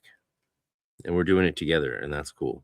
She was a kid. She grew up. She talked about it before she died, Mariah Carey's sister, and it's in the Best Kept Secret docuseries that I put out. But basically, she said she grew up with things that were indescribably horrible, like you can't fathom. And she died like a few years after that. She came out saying it. People will sometimes come out and say things, and it'll be like a blip. And I think this is my way of thinking, is more like, if in the middle of the night, I see something fly across the sky, which I've done, like driving in Beverly Hills, driving home at 2 a.m. So not only has this guy experienced more psychical and ghost and spirit phenomena and direct apparition and vocal communication than anyone else alive today, he also sees UFOs. I mean, of course. Wow. I saw a craft fly overhead. Of course. It was almost like an advance. And then he waved to them and they stopped and they're like, do you need a lift? And he's like, yeah, I'm going to my dad's house. They're like, well, we're going to Cardi B's house for the blood ritual. Version of a stealth bomber. It wasn't a stealth bomber, but it was like a craft moving very fast, low to the ground, right over Beverly Hills. So I look at that and go, okay, I've just glimpsed reality. Someone else might go, that's crazy. I'm just going to ignore that. So to me, I'm like, okay, this is what's really going on. And that's just the way that I see things. And other people will just be like, I once saw a UFO, but you know what? That's crazy. I'm just going to go back to the mundane world. That's exactly right. But big picture of people trying to understand, not simply are they eating babies, but why would someone do something like that? You get to the nature of the deal that every person faces, I think, the potential, which is the same as the temptation of Jesus, but for me and all this will be yours. But in exchange for whatever you're getting, bloodshed is the cost. Once it's like the dog that's tasted blood, right? You can't go back. You've crossed a threshold. You've crossed a barrier we're not supposed to cross. Thou shalt not kill. If you do, you're probably going to have remorse. If you do it just for defense purposes, you're still probably going to have remorse. I know sociopaths don't. Yeah. No. There's a whole other caliber of psychology and maybe demon possession there. But as humans, we would have remorse. But once you've gone back, you can't take that back, can you? You've stained your soul. You can steal something and make amends. But I don't think you actually do want to hit what he's smoking, because you know what he's smoking, in the words of the late, great Big Daddy from Cat on Hot Tin Roof. He's smoking mendacity. Mendacity, son, hell. He's smoking it right up to his eyeballs. Smoking that mendacity. He could write a book on it, and already has written several, so. You don't want it. UFOs, UFOs. All crime is theft, but there's different degrees of theft, right? Did he just say all crime is theft?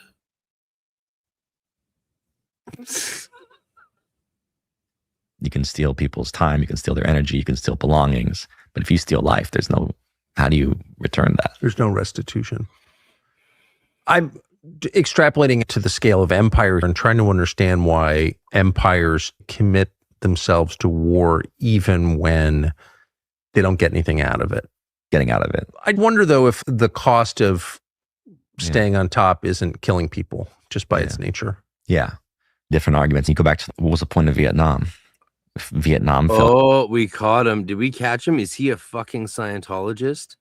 404, a life away. You might be the bingo today. All crime is theft is Scientology coded. Is that actually a phrase they use? You know what? I'm going to keep him playing, and I'm going to search that. All crime is theft. I'm going to see if that hits on any Scientology literature. Well, the communists, what the heck does that have to do with anything? What's the point of the Russia-Ukraine war? Why keep that going? The only thing that you're getting out of that is weapons testing and money transfers, but ultimately what you're getting is millions of dead people. Yes, blood Maybe sacrifice. That's the point. Maybe it is blood sacrifice. I think that's, from a higher perspective, there does seem to be truth to that. And I think, look, this is a realm of mind, right? Since the fall of Adam and Eve, we fell into mind. So before this, there was order. It was perfectly guided, let's say, and then we fell. That story is not just Adam and Eve, it's Atlantis, it's all these things, right? They fell into the mind. Yeah, I can't find all crime is theft in the scientific Scientology literature, but yeah, obviously it might be oblique reference. You're too sober for this interview, my friend. Me too, but we're working on it. In fact, I might go have a quick toke and play you a commercial. They read the Malleus Maleficarum. It might have made for a more nuanced perspective on these things, that's for sure. Especially since like these like witch hunting manuals were mainly written to prevent these guys who were calling themselves witch hunters with these papers of writ going around killing women and men, even just like all over the countries. And they're like, okay, what if we give them some guidelines so that they stop killing so many people? And there's like a rigorous set of standards that they have to meet. Like if she starts flying around on a broom, okay, you can burn her. Or if she's like curses you and your head pops off, you burn her. But if they're just crunching up some herbs or helping women not die in childbirth, maybe we don't burn them. Okay, maybe you can drown them, but don't burn them, right? Like, it might have given them a bit more restraint and sense of criteria before things. These guys, scam bankster frauds. That's like great. So scam bankster. I love SPF. I'm so into the SPF story. These guys are promoted by the algorithm to discredit the points they are making. Many are true. They are muddying the waters. Yeah, I think that's I think that's the obvious situation here. Dog the villain says from a higher perspective. Okay. You got to go, young blood elixir. That's all right. Good night, night, night. Cheery. Have a good one, dog. Slongafol, EY. Sorry, young. Swamp fizzard. Which derived from the Old English wise and meaning wise, one nothing to do with the spirituality worship. Yeah, exactly. Well said, sir. Well said indeed. What does that mean, the mind? Everything we experience is the mind. We don't know anything outside of our own minds. I'll be right back. Check out this great little clip promoting my live event in Austin, which you could attend live or in person when I go to Texas. I finally get out of Vancouver for the first time in 6 years. And here's a quick 1-minute teaser. The Arcane Research Society returns to bring esoteric scholarship and practice in 2026 with 2 major events held in Austin, Texas. Register for an annual membership and attend online or in person all of our annual events, including June 13th, our spring workshop, and November 6th through 8th, EnochiaCon, our full esotericism conference. The ARS Spring Workshop features 3 workshops led by Jason Louv, Craig Williams, and Frater RC. Spend a whole day in downtown Austin, Texas, enjoying these hands-on deep dives with experts in their fields. Register today for all live events included with ARS annual membership, spring workshop, and EnochiaCon, which features too many amazing presenters to name. Sign up today at arcaneresearchsociety.com.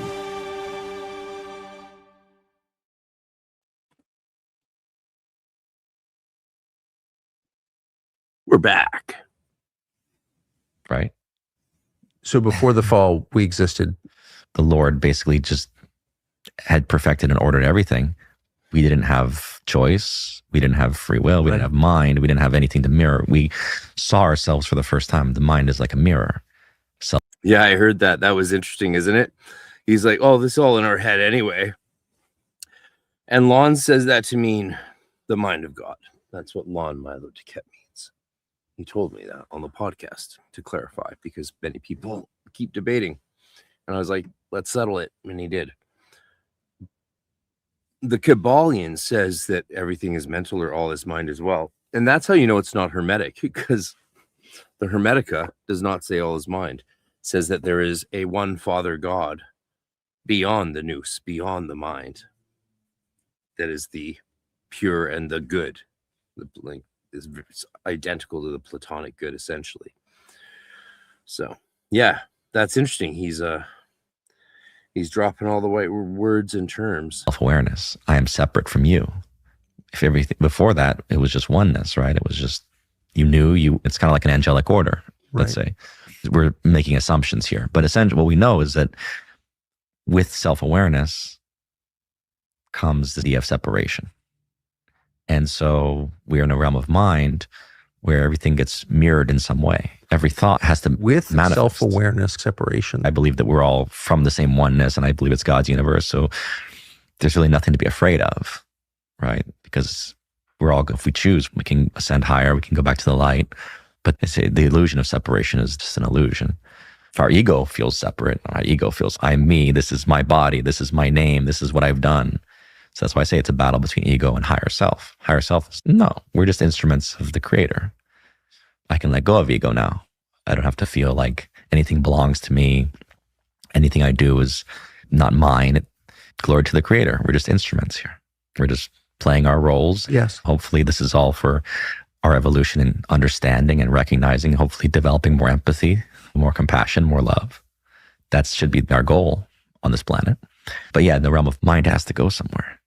If I have hateful thoughts, it's going to be the way I treat my children, my loved ones, my family, my friends. It's going to go somewhere. It's going to go into war. It's going to manifest. Man, he really is all over the place, isn't he? You know, he just keeps jumping from one sort of belief structure to another, like demons are real and they're possessing people. The demon Azazel's the angel of death somehow, instead of being who Azazel actually is, which is a much more interesting deep dive. If he could have used Azazel as the angel of the desert and the scapegoat and extended that theology or mythology or mythopoeticism to a really far and fun extent, really written like it goes in the whole Jewish thing that these guys love to rail against. So like he could have, if he actually knew his stuff better, he could spin this out in a much more compelling way to meet his objectives, as clearly dishonest or ignorant as they are. Somewhere. Yeah. And that's where we are still. We're in a place of strong polarity, right? Everything is being as light as it is, as dark as it is.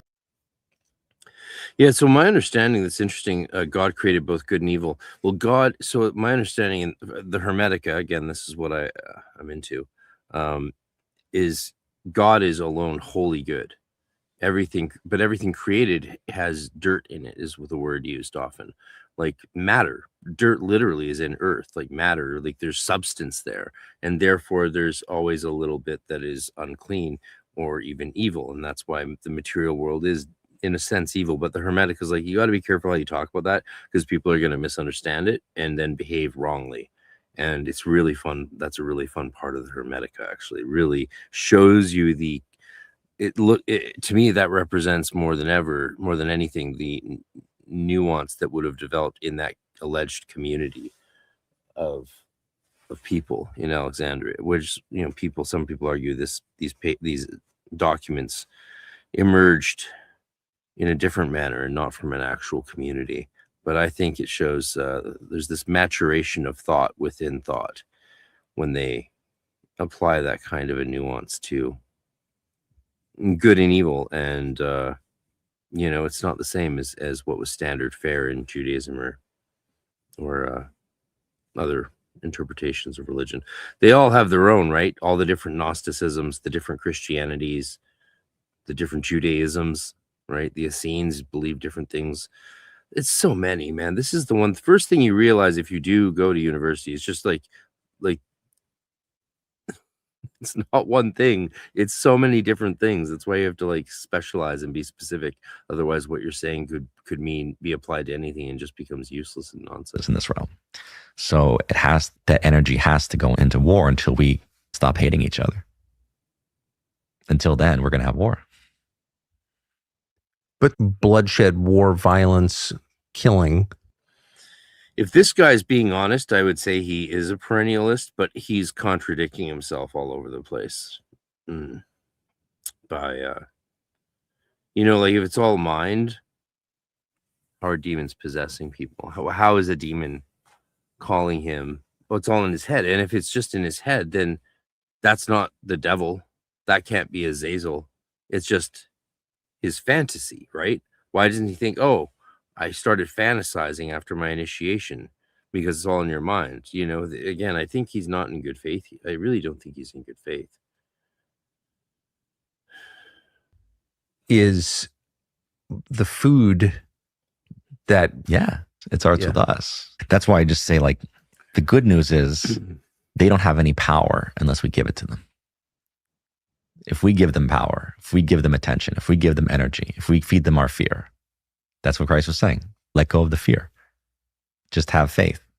Let faith replace the fear. And that was what I had to go through in my 3-year journey of having these dark experiences and like being haunted by things that were like energetically tangible in my reality. It was like, okay, I surrender to the higher power. I have faith. So you can't have my soul because it doesn't belong to you. And I think that's the point, is if every one of us takes inventory, we have fears. It's natural. Some fears are deep. Others are existential. There's a predator. There's a threat. Okay. But if we can face our fears, own our fears, and find deeper faith.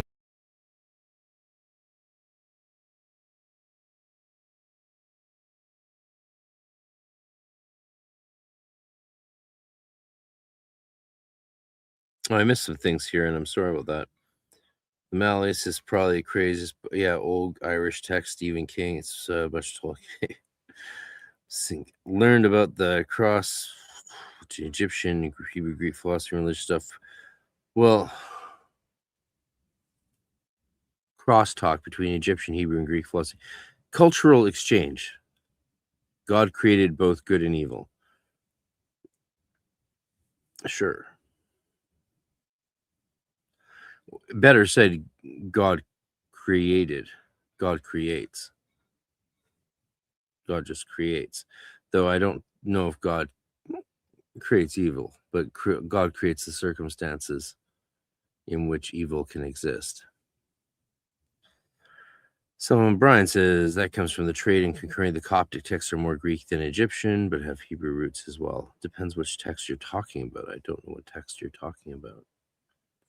If it's the Hermetica, well, yeah, we know exactly how we know. Swamp Fizzard says, Isaiah 45:7, I form the light, I create the darkness, I make peace, and I create evil. I, the Lord, do these things. Biblical texts contradict the claim he's all good. Well, in the Hermetica, God is pure goodness. I didn't say in the Hebrew and Christian Bibles. That's Hermetica is pagan.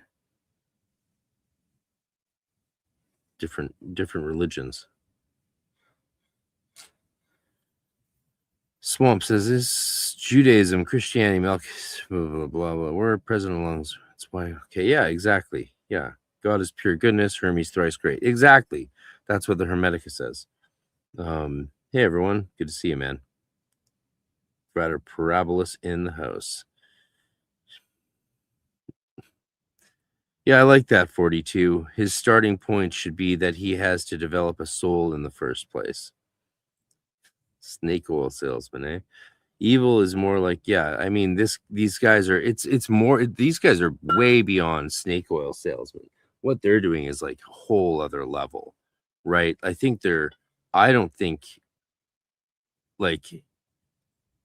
don't know how this can be sincere or authentic. I just feel like this is either they're completely brainless puppets, which I'm not sure I would be convinced of, or they're doing something that's not quite obvious.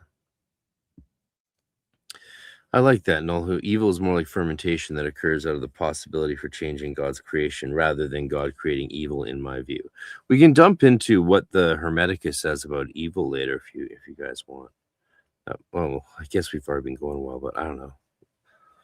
All I got to do tonight is more laundry and cooking and go to bed. So I'm happy to stream for a while if you guys are down to clown.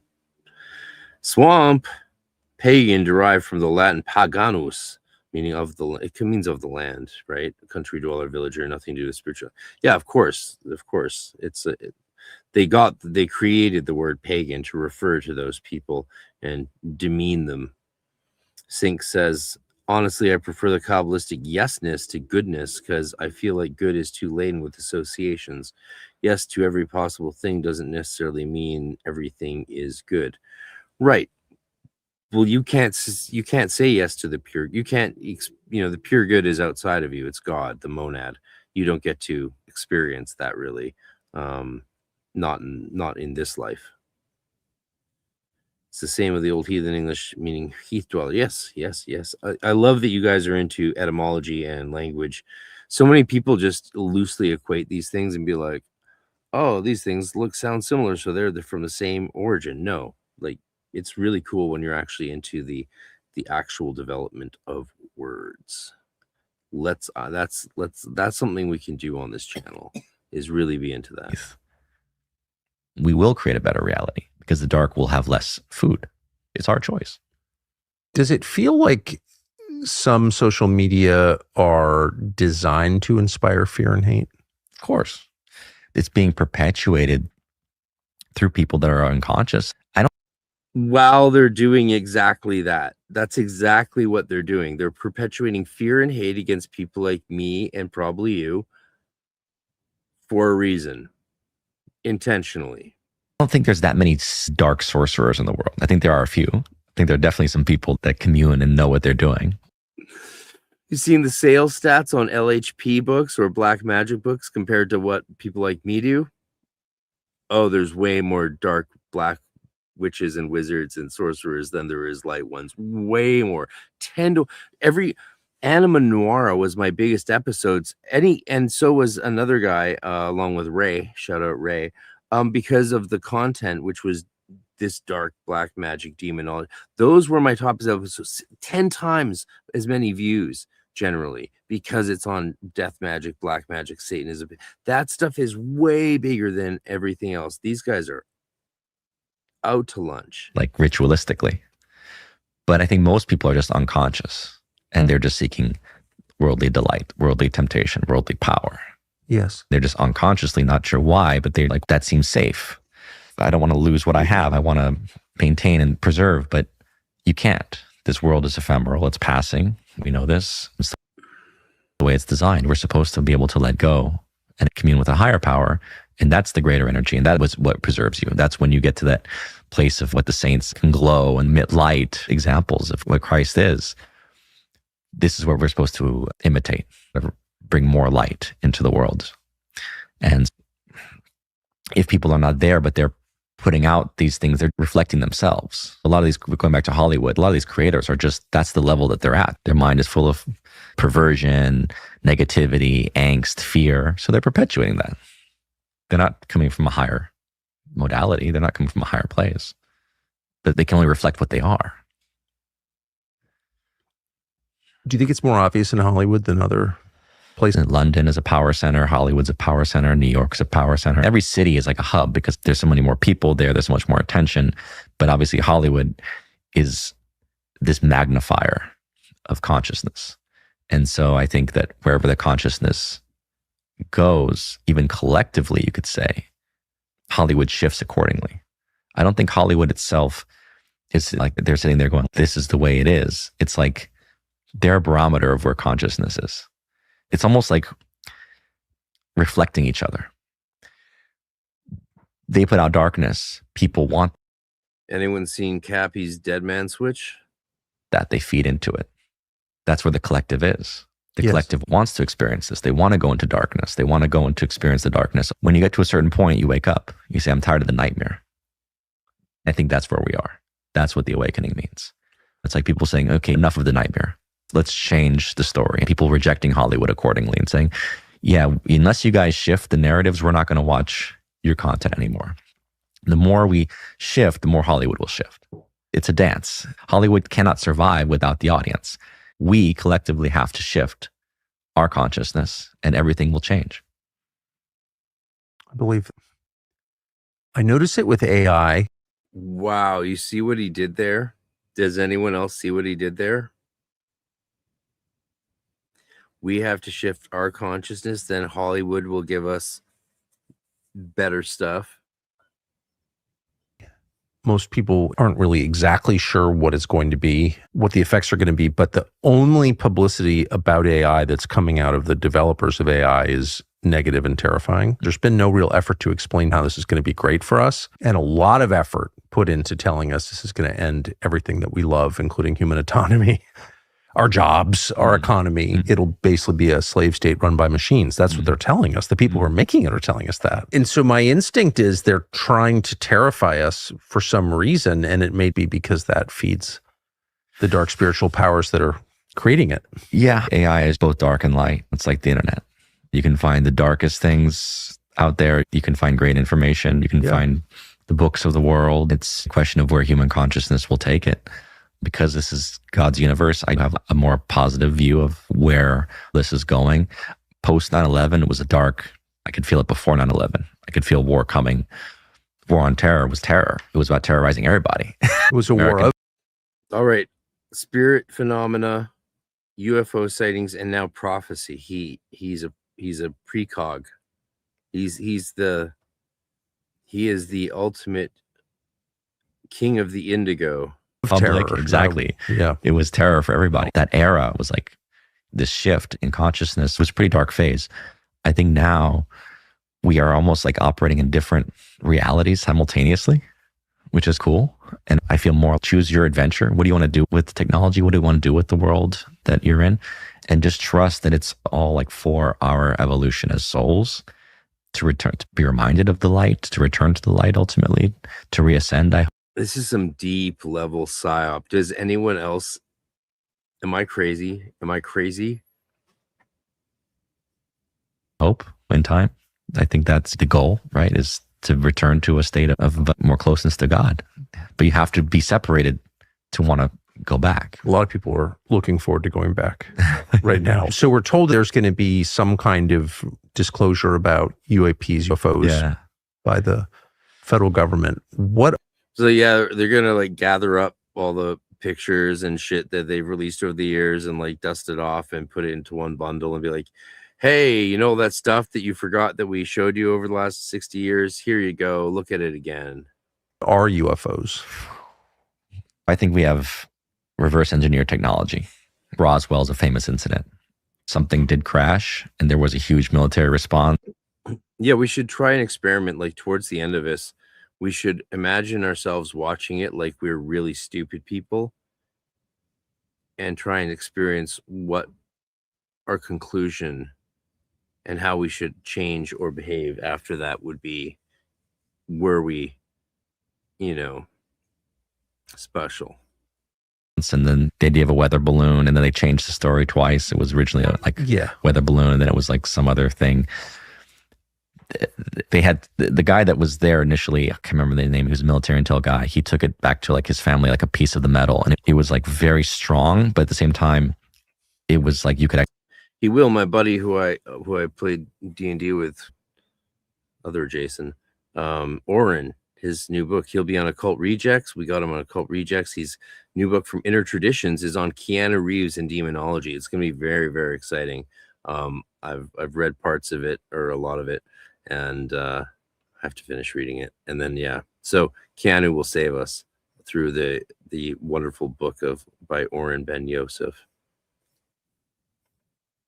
She like slightly bend it, but it would come back, and it was unlike any metal they'd ever seen. This was described by him and then his son, but he was basically forced to take the famous photo. I think his name was Marcel, holding the weather balloon, and to say it was just a weather balloon, and he basically was forced to take that picture. Yeah, that was I think some since that sketchy time shit we've at been reverse Roswell. engineering. I've talked to people who are part of black programs, or I've seen we have a secret space program. The U.S. Space Force is older than Trump. They brought it from the hidden to the more public side now. I talked to Dr. Can he prove that? Like, come on. Fred Bell. Fred Bell was a famous guy in the UFO community because he had worked with the government and he was writing books about alien technology and consciousness and quantum physics. Brilliant guy. We interviewed him for Conspiracy Theory, the show I used to do with Jesse Ventura. And he was talking about... Hold up. He did a show with Jesse Ventura. Things are starting to make more sense. Mind war, like using frequency for affecting people's thoughts and being able to affect people at a distance. Yeah, I actually like Dogstar. I think Dogstar is a fun band. I watch their videos all the time. And I almost made it to the show at the Commodore when he played here last time, or 15 years ago, where it was. Time you get older. Yeah, I think it's great. He's not really a amazing bass player, but you don't need to be, man. That the professionalization of music is one of the worst things ever that happened to music. Yeah. Go Keanu. Alien derived from the Latin alienos, meaning belonging to one another, culture master. I love it. I love it. I'm learning. He's gonna start talking about star seeds. Next. He said it. He said quantum. That's right. Everybody drink up. He said quantum. Toke up. Okay, quantum it is. You know what? Speaking of quantum, I'm going to take a quantum leap to the restroom while you get to listen to me sing and promote my event in Austin, Texas. And why do we need to get together in person? Because The people are retarded. that's why we have to get together in person and start handwriting again.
If you like that, then you're going to love this next one. Hold on. The Hermetic Bible has finally arrived. After publishing Hermetica 2 for Cambridge Press, Dr. M. David Litwa, Ph.D., published Post-Human Transformation in Ancient Mediterranean Thought, Desiring Divinity, and 1 or 2 other dozen major works, from early Christian studies to Gnosticism and the Hermetica. Dr. Litwa also teaches and translates Ancient Greek and Coptic. If you want to study more with him, join his Gnosis Academy, which meets monthly, and also you get to enjoy and participate in his many online recorded courses, getting a new one each month that you are a member. As a member myself, I can tell you these are well worth your while, and you get to explore and study with other like-minded people, scholars, and teachers themselves in many cases. Join the Gnosis Academy and get access to all of Dr. Litwa's work today, including an introductory course on the Hermetica, which follows the translation of the Stobaean fragments in Hermetica 2. But finally, the great announcement is here. The Hermetic Bible has arrived, and Dr. Litwa has retranslated the Hermetic fragments and the Nag Hammadi Coptic into a new Hermetica 1, ordered as a path of initiation, and now released in the definitive edition from Fount Unlimited, an offshoot of Anathema Publishing in Canada, with beautiful artwork by Jose Gabriel Alegria Sabogal. Explore Hermetica and the Way of Hermes by pre-ordering the limited edition hardcover today, which ships out this spring. The unlimited paperback will also be available, as well as the deluxe version, which is already sold out. Explore the Way of Hermes with Dr. M. David Litwa, and stay tuned for more exciting announcements from Fount Unlimited, Anathema Publishing, and the Gnosis Academy.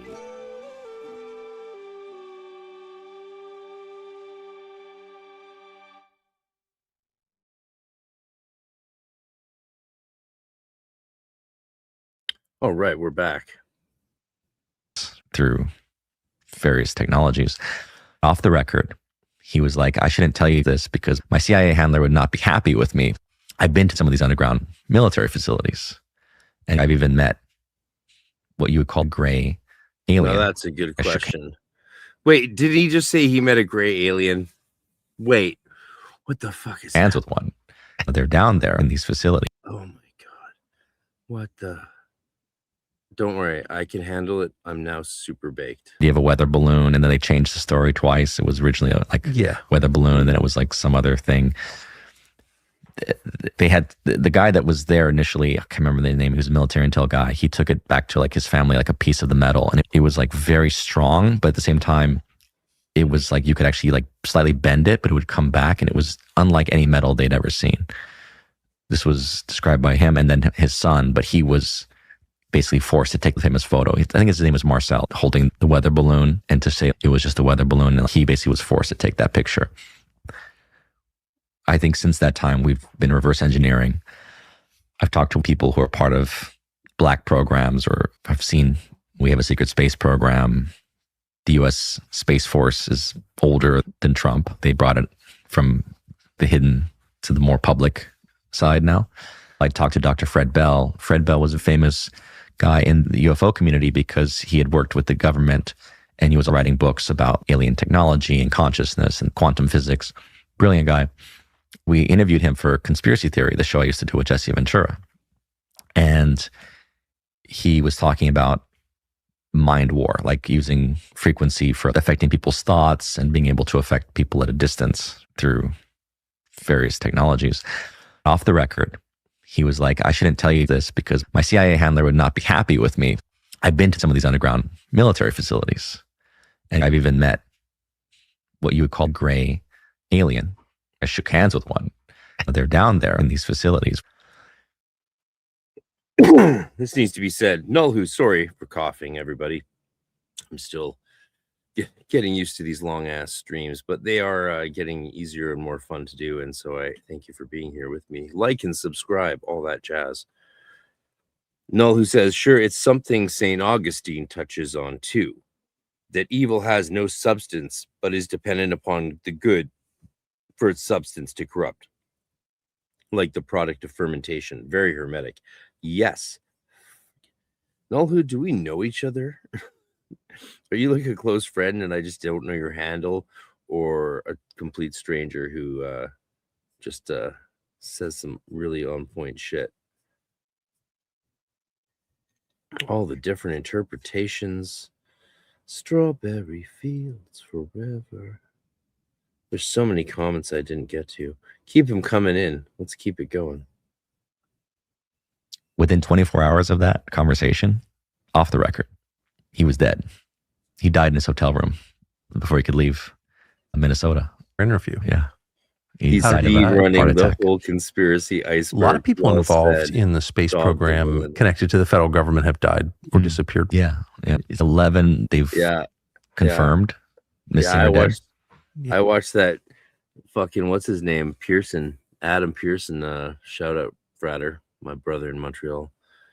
He did a whole, like, he's obsessed with DUMBS, dumbs.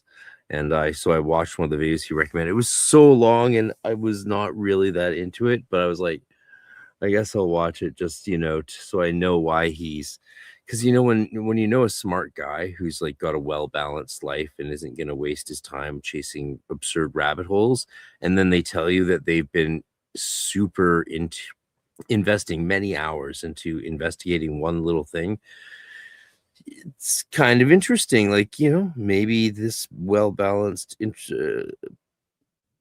intelligent person senses something, or maybe he just needs a hobby and got sick of crop circles. Who knows? Love you, Adam. In a CIA base, shook hands with a gray alien, Oliver Stone's son said. Yes, he said that shit. Yeah, that seems like a lot. Nuclear, yeah, from everything from like fusion programs to NASA scientists. Certainly in the age of UFO disclosure, it's more curious. At first, I thought people were saying like they were suspecting the Chinese, but we still never got an answer to those drones. No, New Jersey. Last year, they were all over, not just Jersey. They were all over, like from Eastern Seaboard, right? Virginia, multiple states. You get this kind of stuff all the time.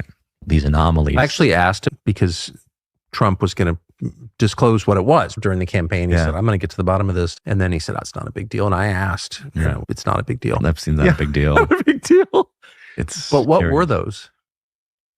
Listen, I look at this world. You ever see those paintings, some of those old paintings and these little drone looking things in them? I just look at this world like we are being observed, the watchers. Yeah. They're dark and light. They're observing this experiment of the fall. We've fallen, but God is always watching. God's permitting. And there's beings that are interested in our genetics. The eugenics thing is ancient. We talked about it, like the idea of creating humans, some of which were of royal bloodline or from like deities, and others are just more like workers. I think it's ancient. Isn't it curious, like the different races? Where do we all just come from one race and we become like darker skin, lighter, or are we actually like different bloodlines, right? They're different blood types. So is it evolutionary or genetics connects to consciousness? Because like the eugenics interest, but consciousness, the brain is a receiver, then different genetics are going to receive information differently. The body, you know, how we experience reality is through this body.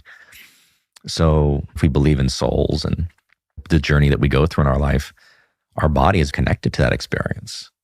So there's a fascination with how much is it contingent on our propensities, for example.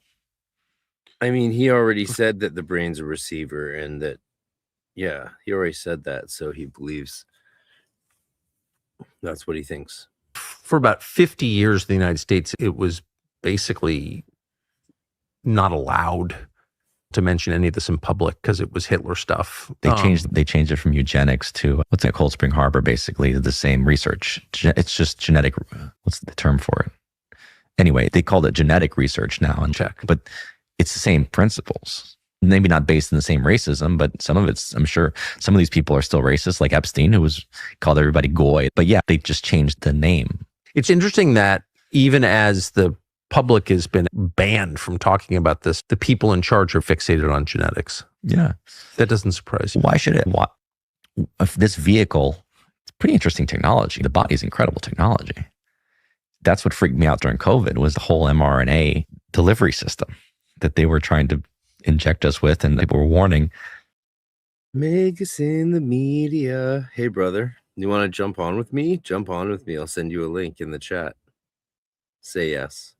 That mRNA technology can start to affect your genome and might be passed on to your children.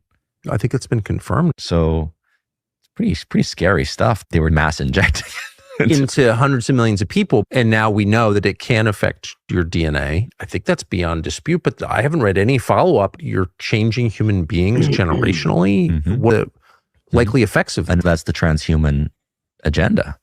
So transhumanism is the evolution of eugenics, where a lot of these elites want to biologically re-engineer the human.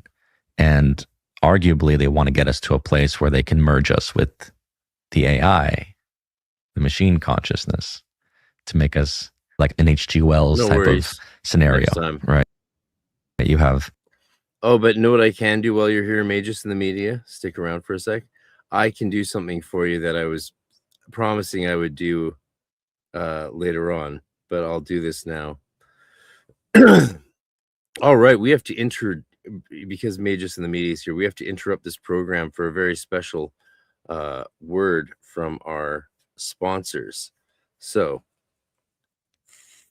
without further ado, Wait. There we go.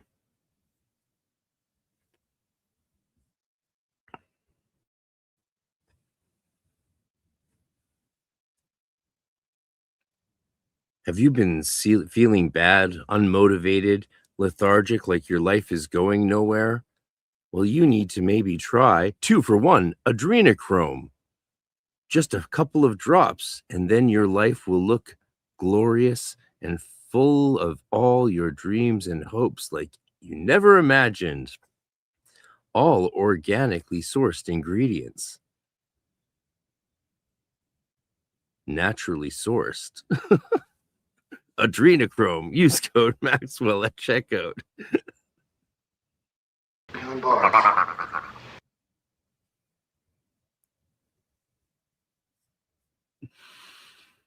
Okay, so that just happened.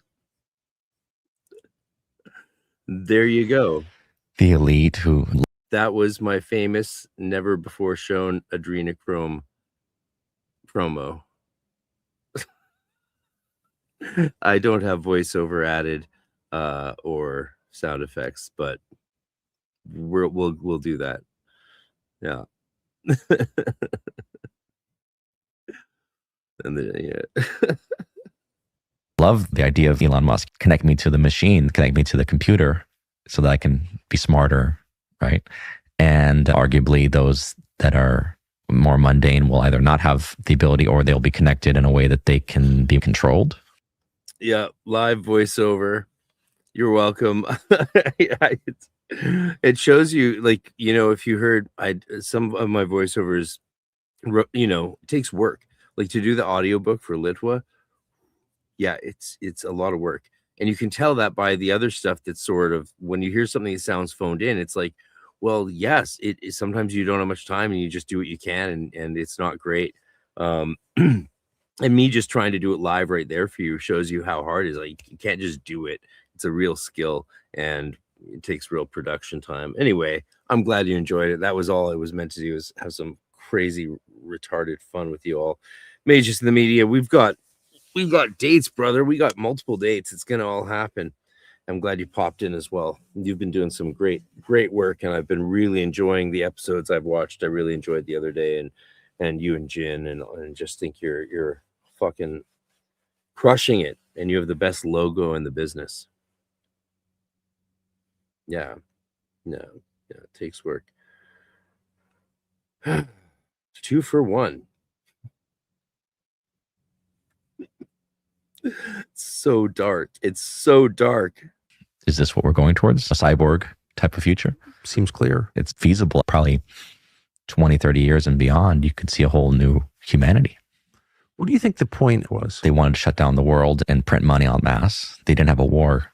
They needed some kind of conflict. Hey, it's starting. Good to see you. This exercise was testing consciousness to see heightening, to see your friends and neighbors becoming like the Borg. Just obey, wear your mask, do not question. At some point, they were talking about moving people to concentration camps, for quarantine camps. They were talking about digital tracking. I don't think they achieved fully what they could have. We could have been, what Chomsky said, those of us that were unvaxxed, we could have been pushed out of society.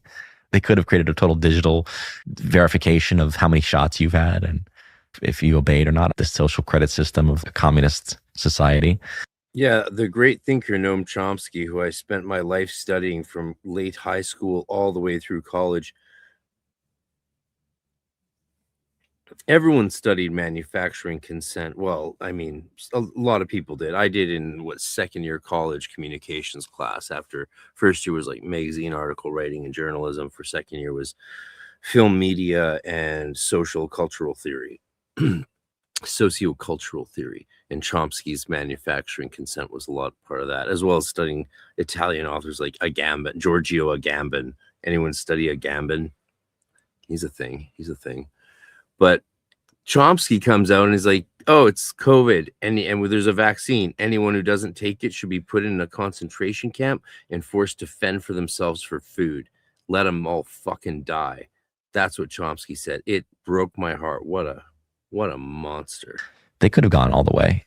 I don't think they won that battle. but I think it was a test to see where our human consciousness I was. noticed you didn't mention public health as one of the reasons for that campaign. Shifting which aspect? The threat of the virus didn't play any role in this. The virus was a perfect virus insofar as it was very contagious. We all got exposed to it. And the virus does have long-term effects that we should. Yeah, he's like, let the unvaxxed die fighting for food with their families in the camps in the northern Canadian wilderness. And then he's in the Epstein files. I mean, of course, who knows how he's in them, but I don't know. Lockdown broke a lot of people's brains. It broke a lot of brains. Yeah, I liked Chomsky, and I liked McLuhan, and I liked a lot of people that turn out to be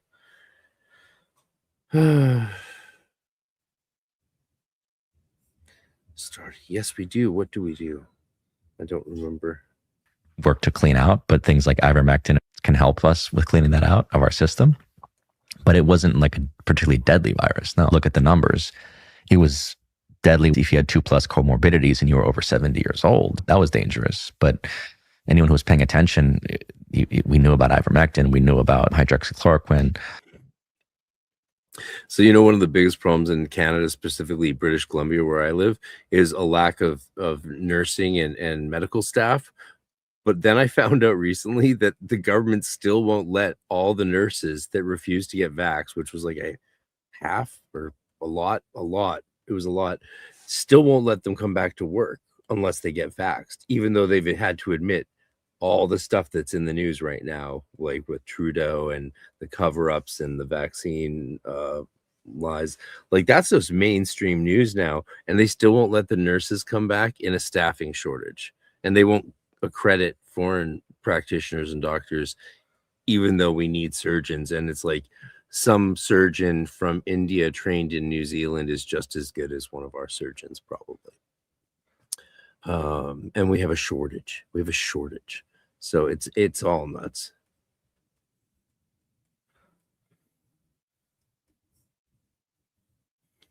Vitamin C, zinc, health protocols, being in the sun, fresh air, all the things you would normally think would be healthy. Yeah, keeping your weight normal. Last question. So many things are happening at once right now. One thing I've noticed during this conversation is you seem completely unsurprised by all these crazy things going on because you've just seen the world through this vantage for. I think you need to look up the stats on COVID. So long that it doesn't surprise you. Is that fair? Yeah, I think that when you've grown up seeing conspiracy reality, which I saw since I was like 6-7 years old, I don't try to assume anything because I'm not in a position of one of the elites that's making these types of decisions. Yeah, but you see a UFO and you say, I'm looking not at an anomaly, but at reality. Yes. Yeah, so that's a different way of looking at the world. But given that worldview, you see now the unresolved war in Ukraine, this new war in Iran, which seems like it is already a global war, who knows? The promise of UAP disclosure, the rise of these terrifying dystopian technologies, mass surveillance, AI, all happening in like a 5-year span. What is all of this? They're connected phenomena. Any one of these things would have been enough to like fry my 30-year-old brain if these had happened in 1999. I guess, look, the NATO war against Serbia, it was relatively isolated, but that region of the Balkans was just devastated by that era. I keep emphasizing to people, look, the world ended many times already. I think if we lived through World War II, can you imagine like the devastation of that time period? Maybe 100 million dead, the entire world engaged at some level of the conflict. Just, I think that we have to get back to like primary principles of, okay, is it really as bad as the mind might want it to believe and the fear wants us to believe? Yes. I don't like to get into those fear narratives. I truly believe the light is prevailing. People are waking up. every time something is occurring, we're in a time now where, thanks to the social media component, as much as we can say, yeah, there's banal things, there's degrading things, there's things that maybe like take us out of ourselves or into our lower self, there's also so much revelation coming at the same time. So we can have these conversations now that, listen, I couldn't talk about the pedophilia, cannibalism stuff back in the 2000s when I first found out about it, because I was reading like the Franklin scandal and the Franklin cover up. This was back in the 80s and 90s. And Franklin, it had to do with Larry King, who was very high up in the Republican National Committee, and stories like this that I know about. Different Larry King. A different Larry King, the black Larry King, not the CNN Larry King. I couldn't talk about these things publicly, but gradually I've seen consciousness awakening. I was doing conspiracy theory with Jesse Ventura back when it was shut down because we were asking all the right questions. The network, True TV, shut us down because I think it was because of the episode that he did about FEMA camps, maybe. But there were some things that we touched upon that were like, okay, the show is canceled. So nowadays, if he'd wanted to, we could have shifted it to Talk Channel or something. We could have continued it. All these conversations about the Skinwalker Ranch. Now there's shows on Netflix about Skinwalker Ranch. The UAP stuff coming out, the hybrid programs, the reverse engineering being discussed in Congress. I feel like the awakening is more important. Sounds like he's like describing this as an awakening. It sounds to me like he's describing an unending puppet show or series of circuses. Anyone else feel the same way? Then the events themselves, because this is a reality where it's painful, it's full of suffering, there's sorrow. Our loved ones are going to die one way or another. Everything's going to pass in this world. So what matters is, where are we awakening to the reality? Are we seeing the spiritual forces that are at work? And if we can choose light instead of darkness, I do believe we can create a better reality. But it starts with awakening and realization. We're going to discuss that, because by becoming aware of it, now we can get to a place of, okay, all this somehow exists in our reality. That's just a better version of reality, right? Where this doesn't happen as prevalently, if at all. The awakening is worth the suffering that leads to it. It's the only way. The only way to awaken is to suffer. So what Buddha sees suffering in the world. He says, I want to understand what's causing this. Get to the heart. He wants to awaken, right? He wants to create a more compassionate reality, even though he knows that suffering will still exist. So it doesn't have to be as evil as cannibalizing people and murdering women and children and all these horrible things. But there will still be suffering in our reality, right? We're still going to suffer illness and death until God decides that we enter a more golden age. Sean Stone, thank you very much. It's a pleasure.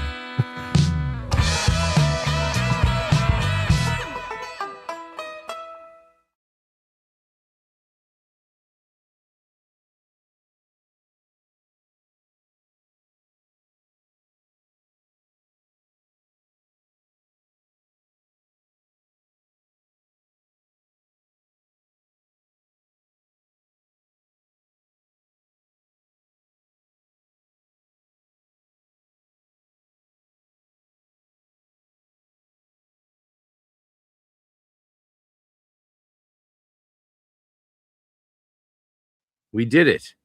Wonderful. Amazing. What now? Where do we go from here? It's hard to say, isn't it? It's very hard to say where we go from here.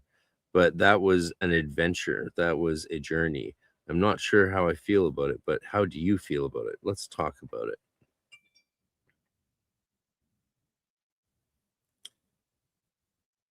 Yeah, I agree. It was very anticlimactic. Yeah, it was like they were weaving a tapestry where that just kept going on and on. They never snipped the thread. They're never like, and this leads here. This means this. It was just, here's all this stuff that exists or might exist. We don't really know.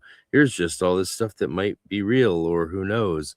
We don't know. And we don't even understand what criteria or evidence would be necessary for us to make definitive assertions, or who would we talk to? What avenues would we perceive or pursue to retrieve some sort of verification of any of this nonsense that we're spouting into the ecosystem? Let's see what else I have. Let's see if my notes. Let's see if anything they talked about lined up with what I have here.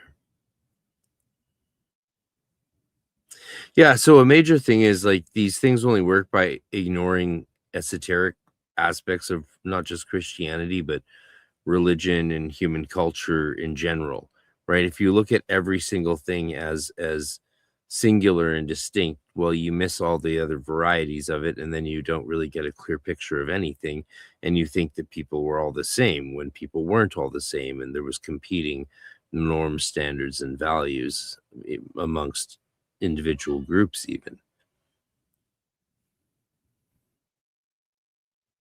Yeah, it focuses on generating paranoia, metaphysical suspicion, elite panic, demonic anxiety, hidden enemy narratives, and they also the Satanic Panic in general is see if this meets these aims. So this is not so that in general the Satanic Panic is spiritually self-defeating because they use conspiracy instead to replace wisdom, and that's what you see when they're addressing like Freemasons, Jinn, CIA protection, Adrenochrome, Nephilim, British Empire, TikTok hypnosis, Crowley. Even they touched on a little bit haunted hospitals, and there's no coherent epistemology, form of logic or verification or concrete conclusions. There's no conclusions. There's no specificity either. That's the other thing, like complete lack of specificity, referring to things that they heard from some person they don't remember or anything like that. Yeah. A lot of, we covered it, most of it. Demons hiding in governments. Yeah. Not much to it. I'm a little surprised that my friend thought it sounded cogent. It didn't sound cogent to me at all. Yeah, it was very anticlimactic. Yeah, yeah, I understand. Yeah, je comprends. He said a lot of words. Yeah, by the end of it, I feel like it was all just hypnosis. Like we just had fun. It was fun. We made it fun. You and me made it fun. But it was surface level conspiracy pop candy, like fucking cotton candy. Conspiracy pop cotton candy. Yeah. Here's all the maddening information. I have fun doing your own research, just like catnip for conspiracy bros. When it's all said and done, Gridless says, I feel he was just making a pitch to restart his conspiracy. I mean, yeah, that's how they do it. We won't forget Sean Stone, that's for sure. No, I know that. Sean Stone has made his mark. He may have been a Freemason for a couple months. Yeah, exactly. Gray aliens, fist bumps. Just a series of small dopamine hits for people that believe it's all real. It's not all. Yeah. Well said, Kisa. Frater Parabolus. A lot of I heard it from this guy who knew some people that heard a thing. Yes, exactly. Oh, Finley, welcome. New member. Yeah, join the channel membership, guys. That would really support me. PSA, call 666 before you possess yourself with coke. Oh, this, I know, it started out so fun, right? He's like, and then they would do all this cocaine and get wasted and they'd act weird. And it's like, you're possessed by a demon. It's like, yeah, okay. Yeah. He could just be fucking high. Call 666. All right, kids, this is fun. I don't even know what to say at this point. All I can say is My emotions! My emotions! it's true. I have many emotions now. Oh, since you stuck around to the end, you want to see the so from the crazy, we'll do a deep dive on 9/11 and Nickelback. And I mentioned that I had a prolonged encounter with these guys, and yeah, so here's a photo of me with Chad Kroger and my ex-girlfriend. Actually, we were engaged, but doesn't count because it didn't last. So here's me in chat. This is from the night of legend. Chad, me, my ex-girlfriend. And you can see her. She's in that movie Death Note.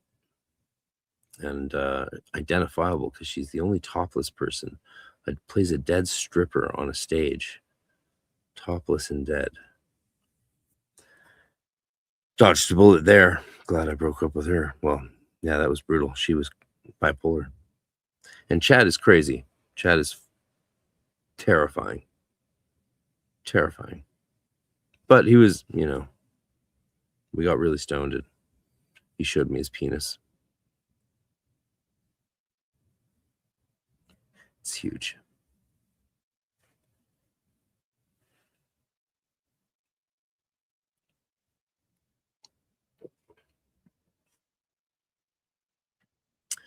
EY. All right, folks.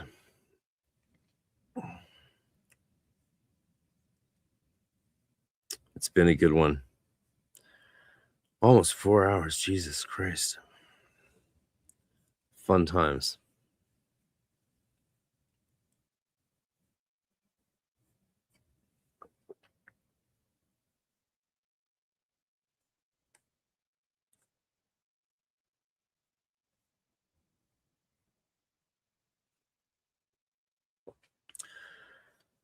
Let's have one last come to Austin or attend online. Thanks for becoming a YouTube member. That is amazing. Lex Animata. Awesome. We're going to have some fun. And let's listen to me sing one more time.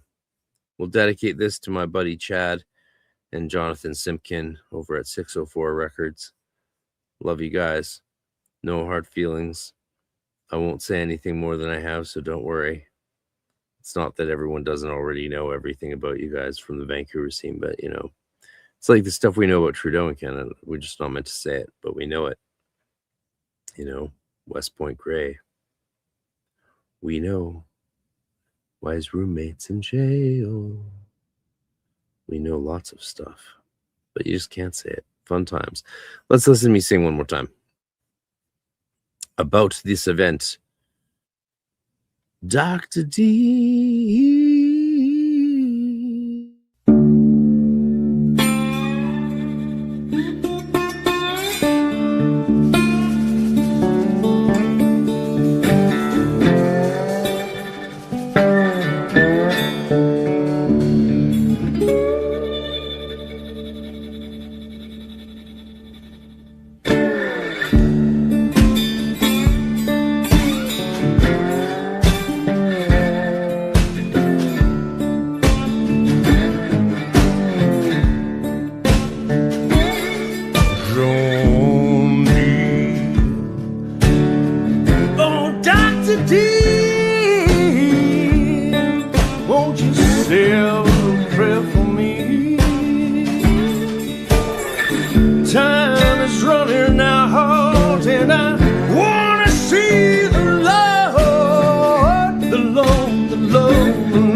See you in Texas, people.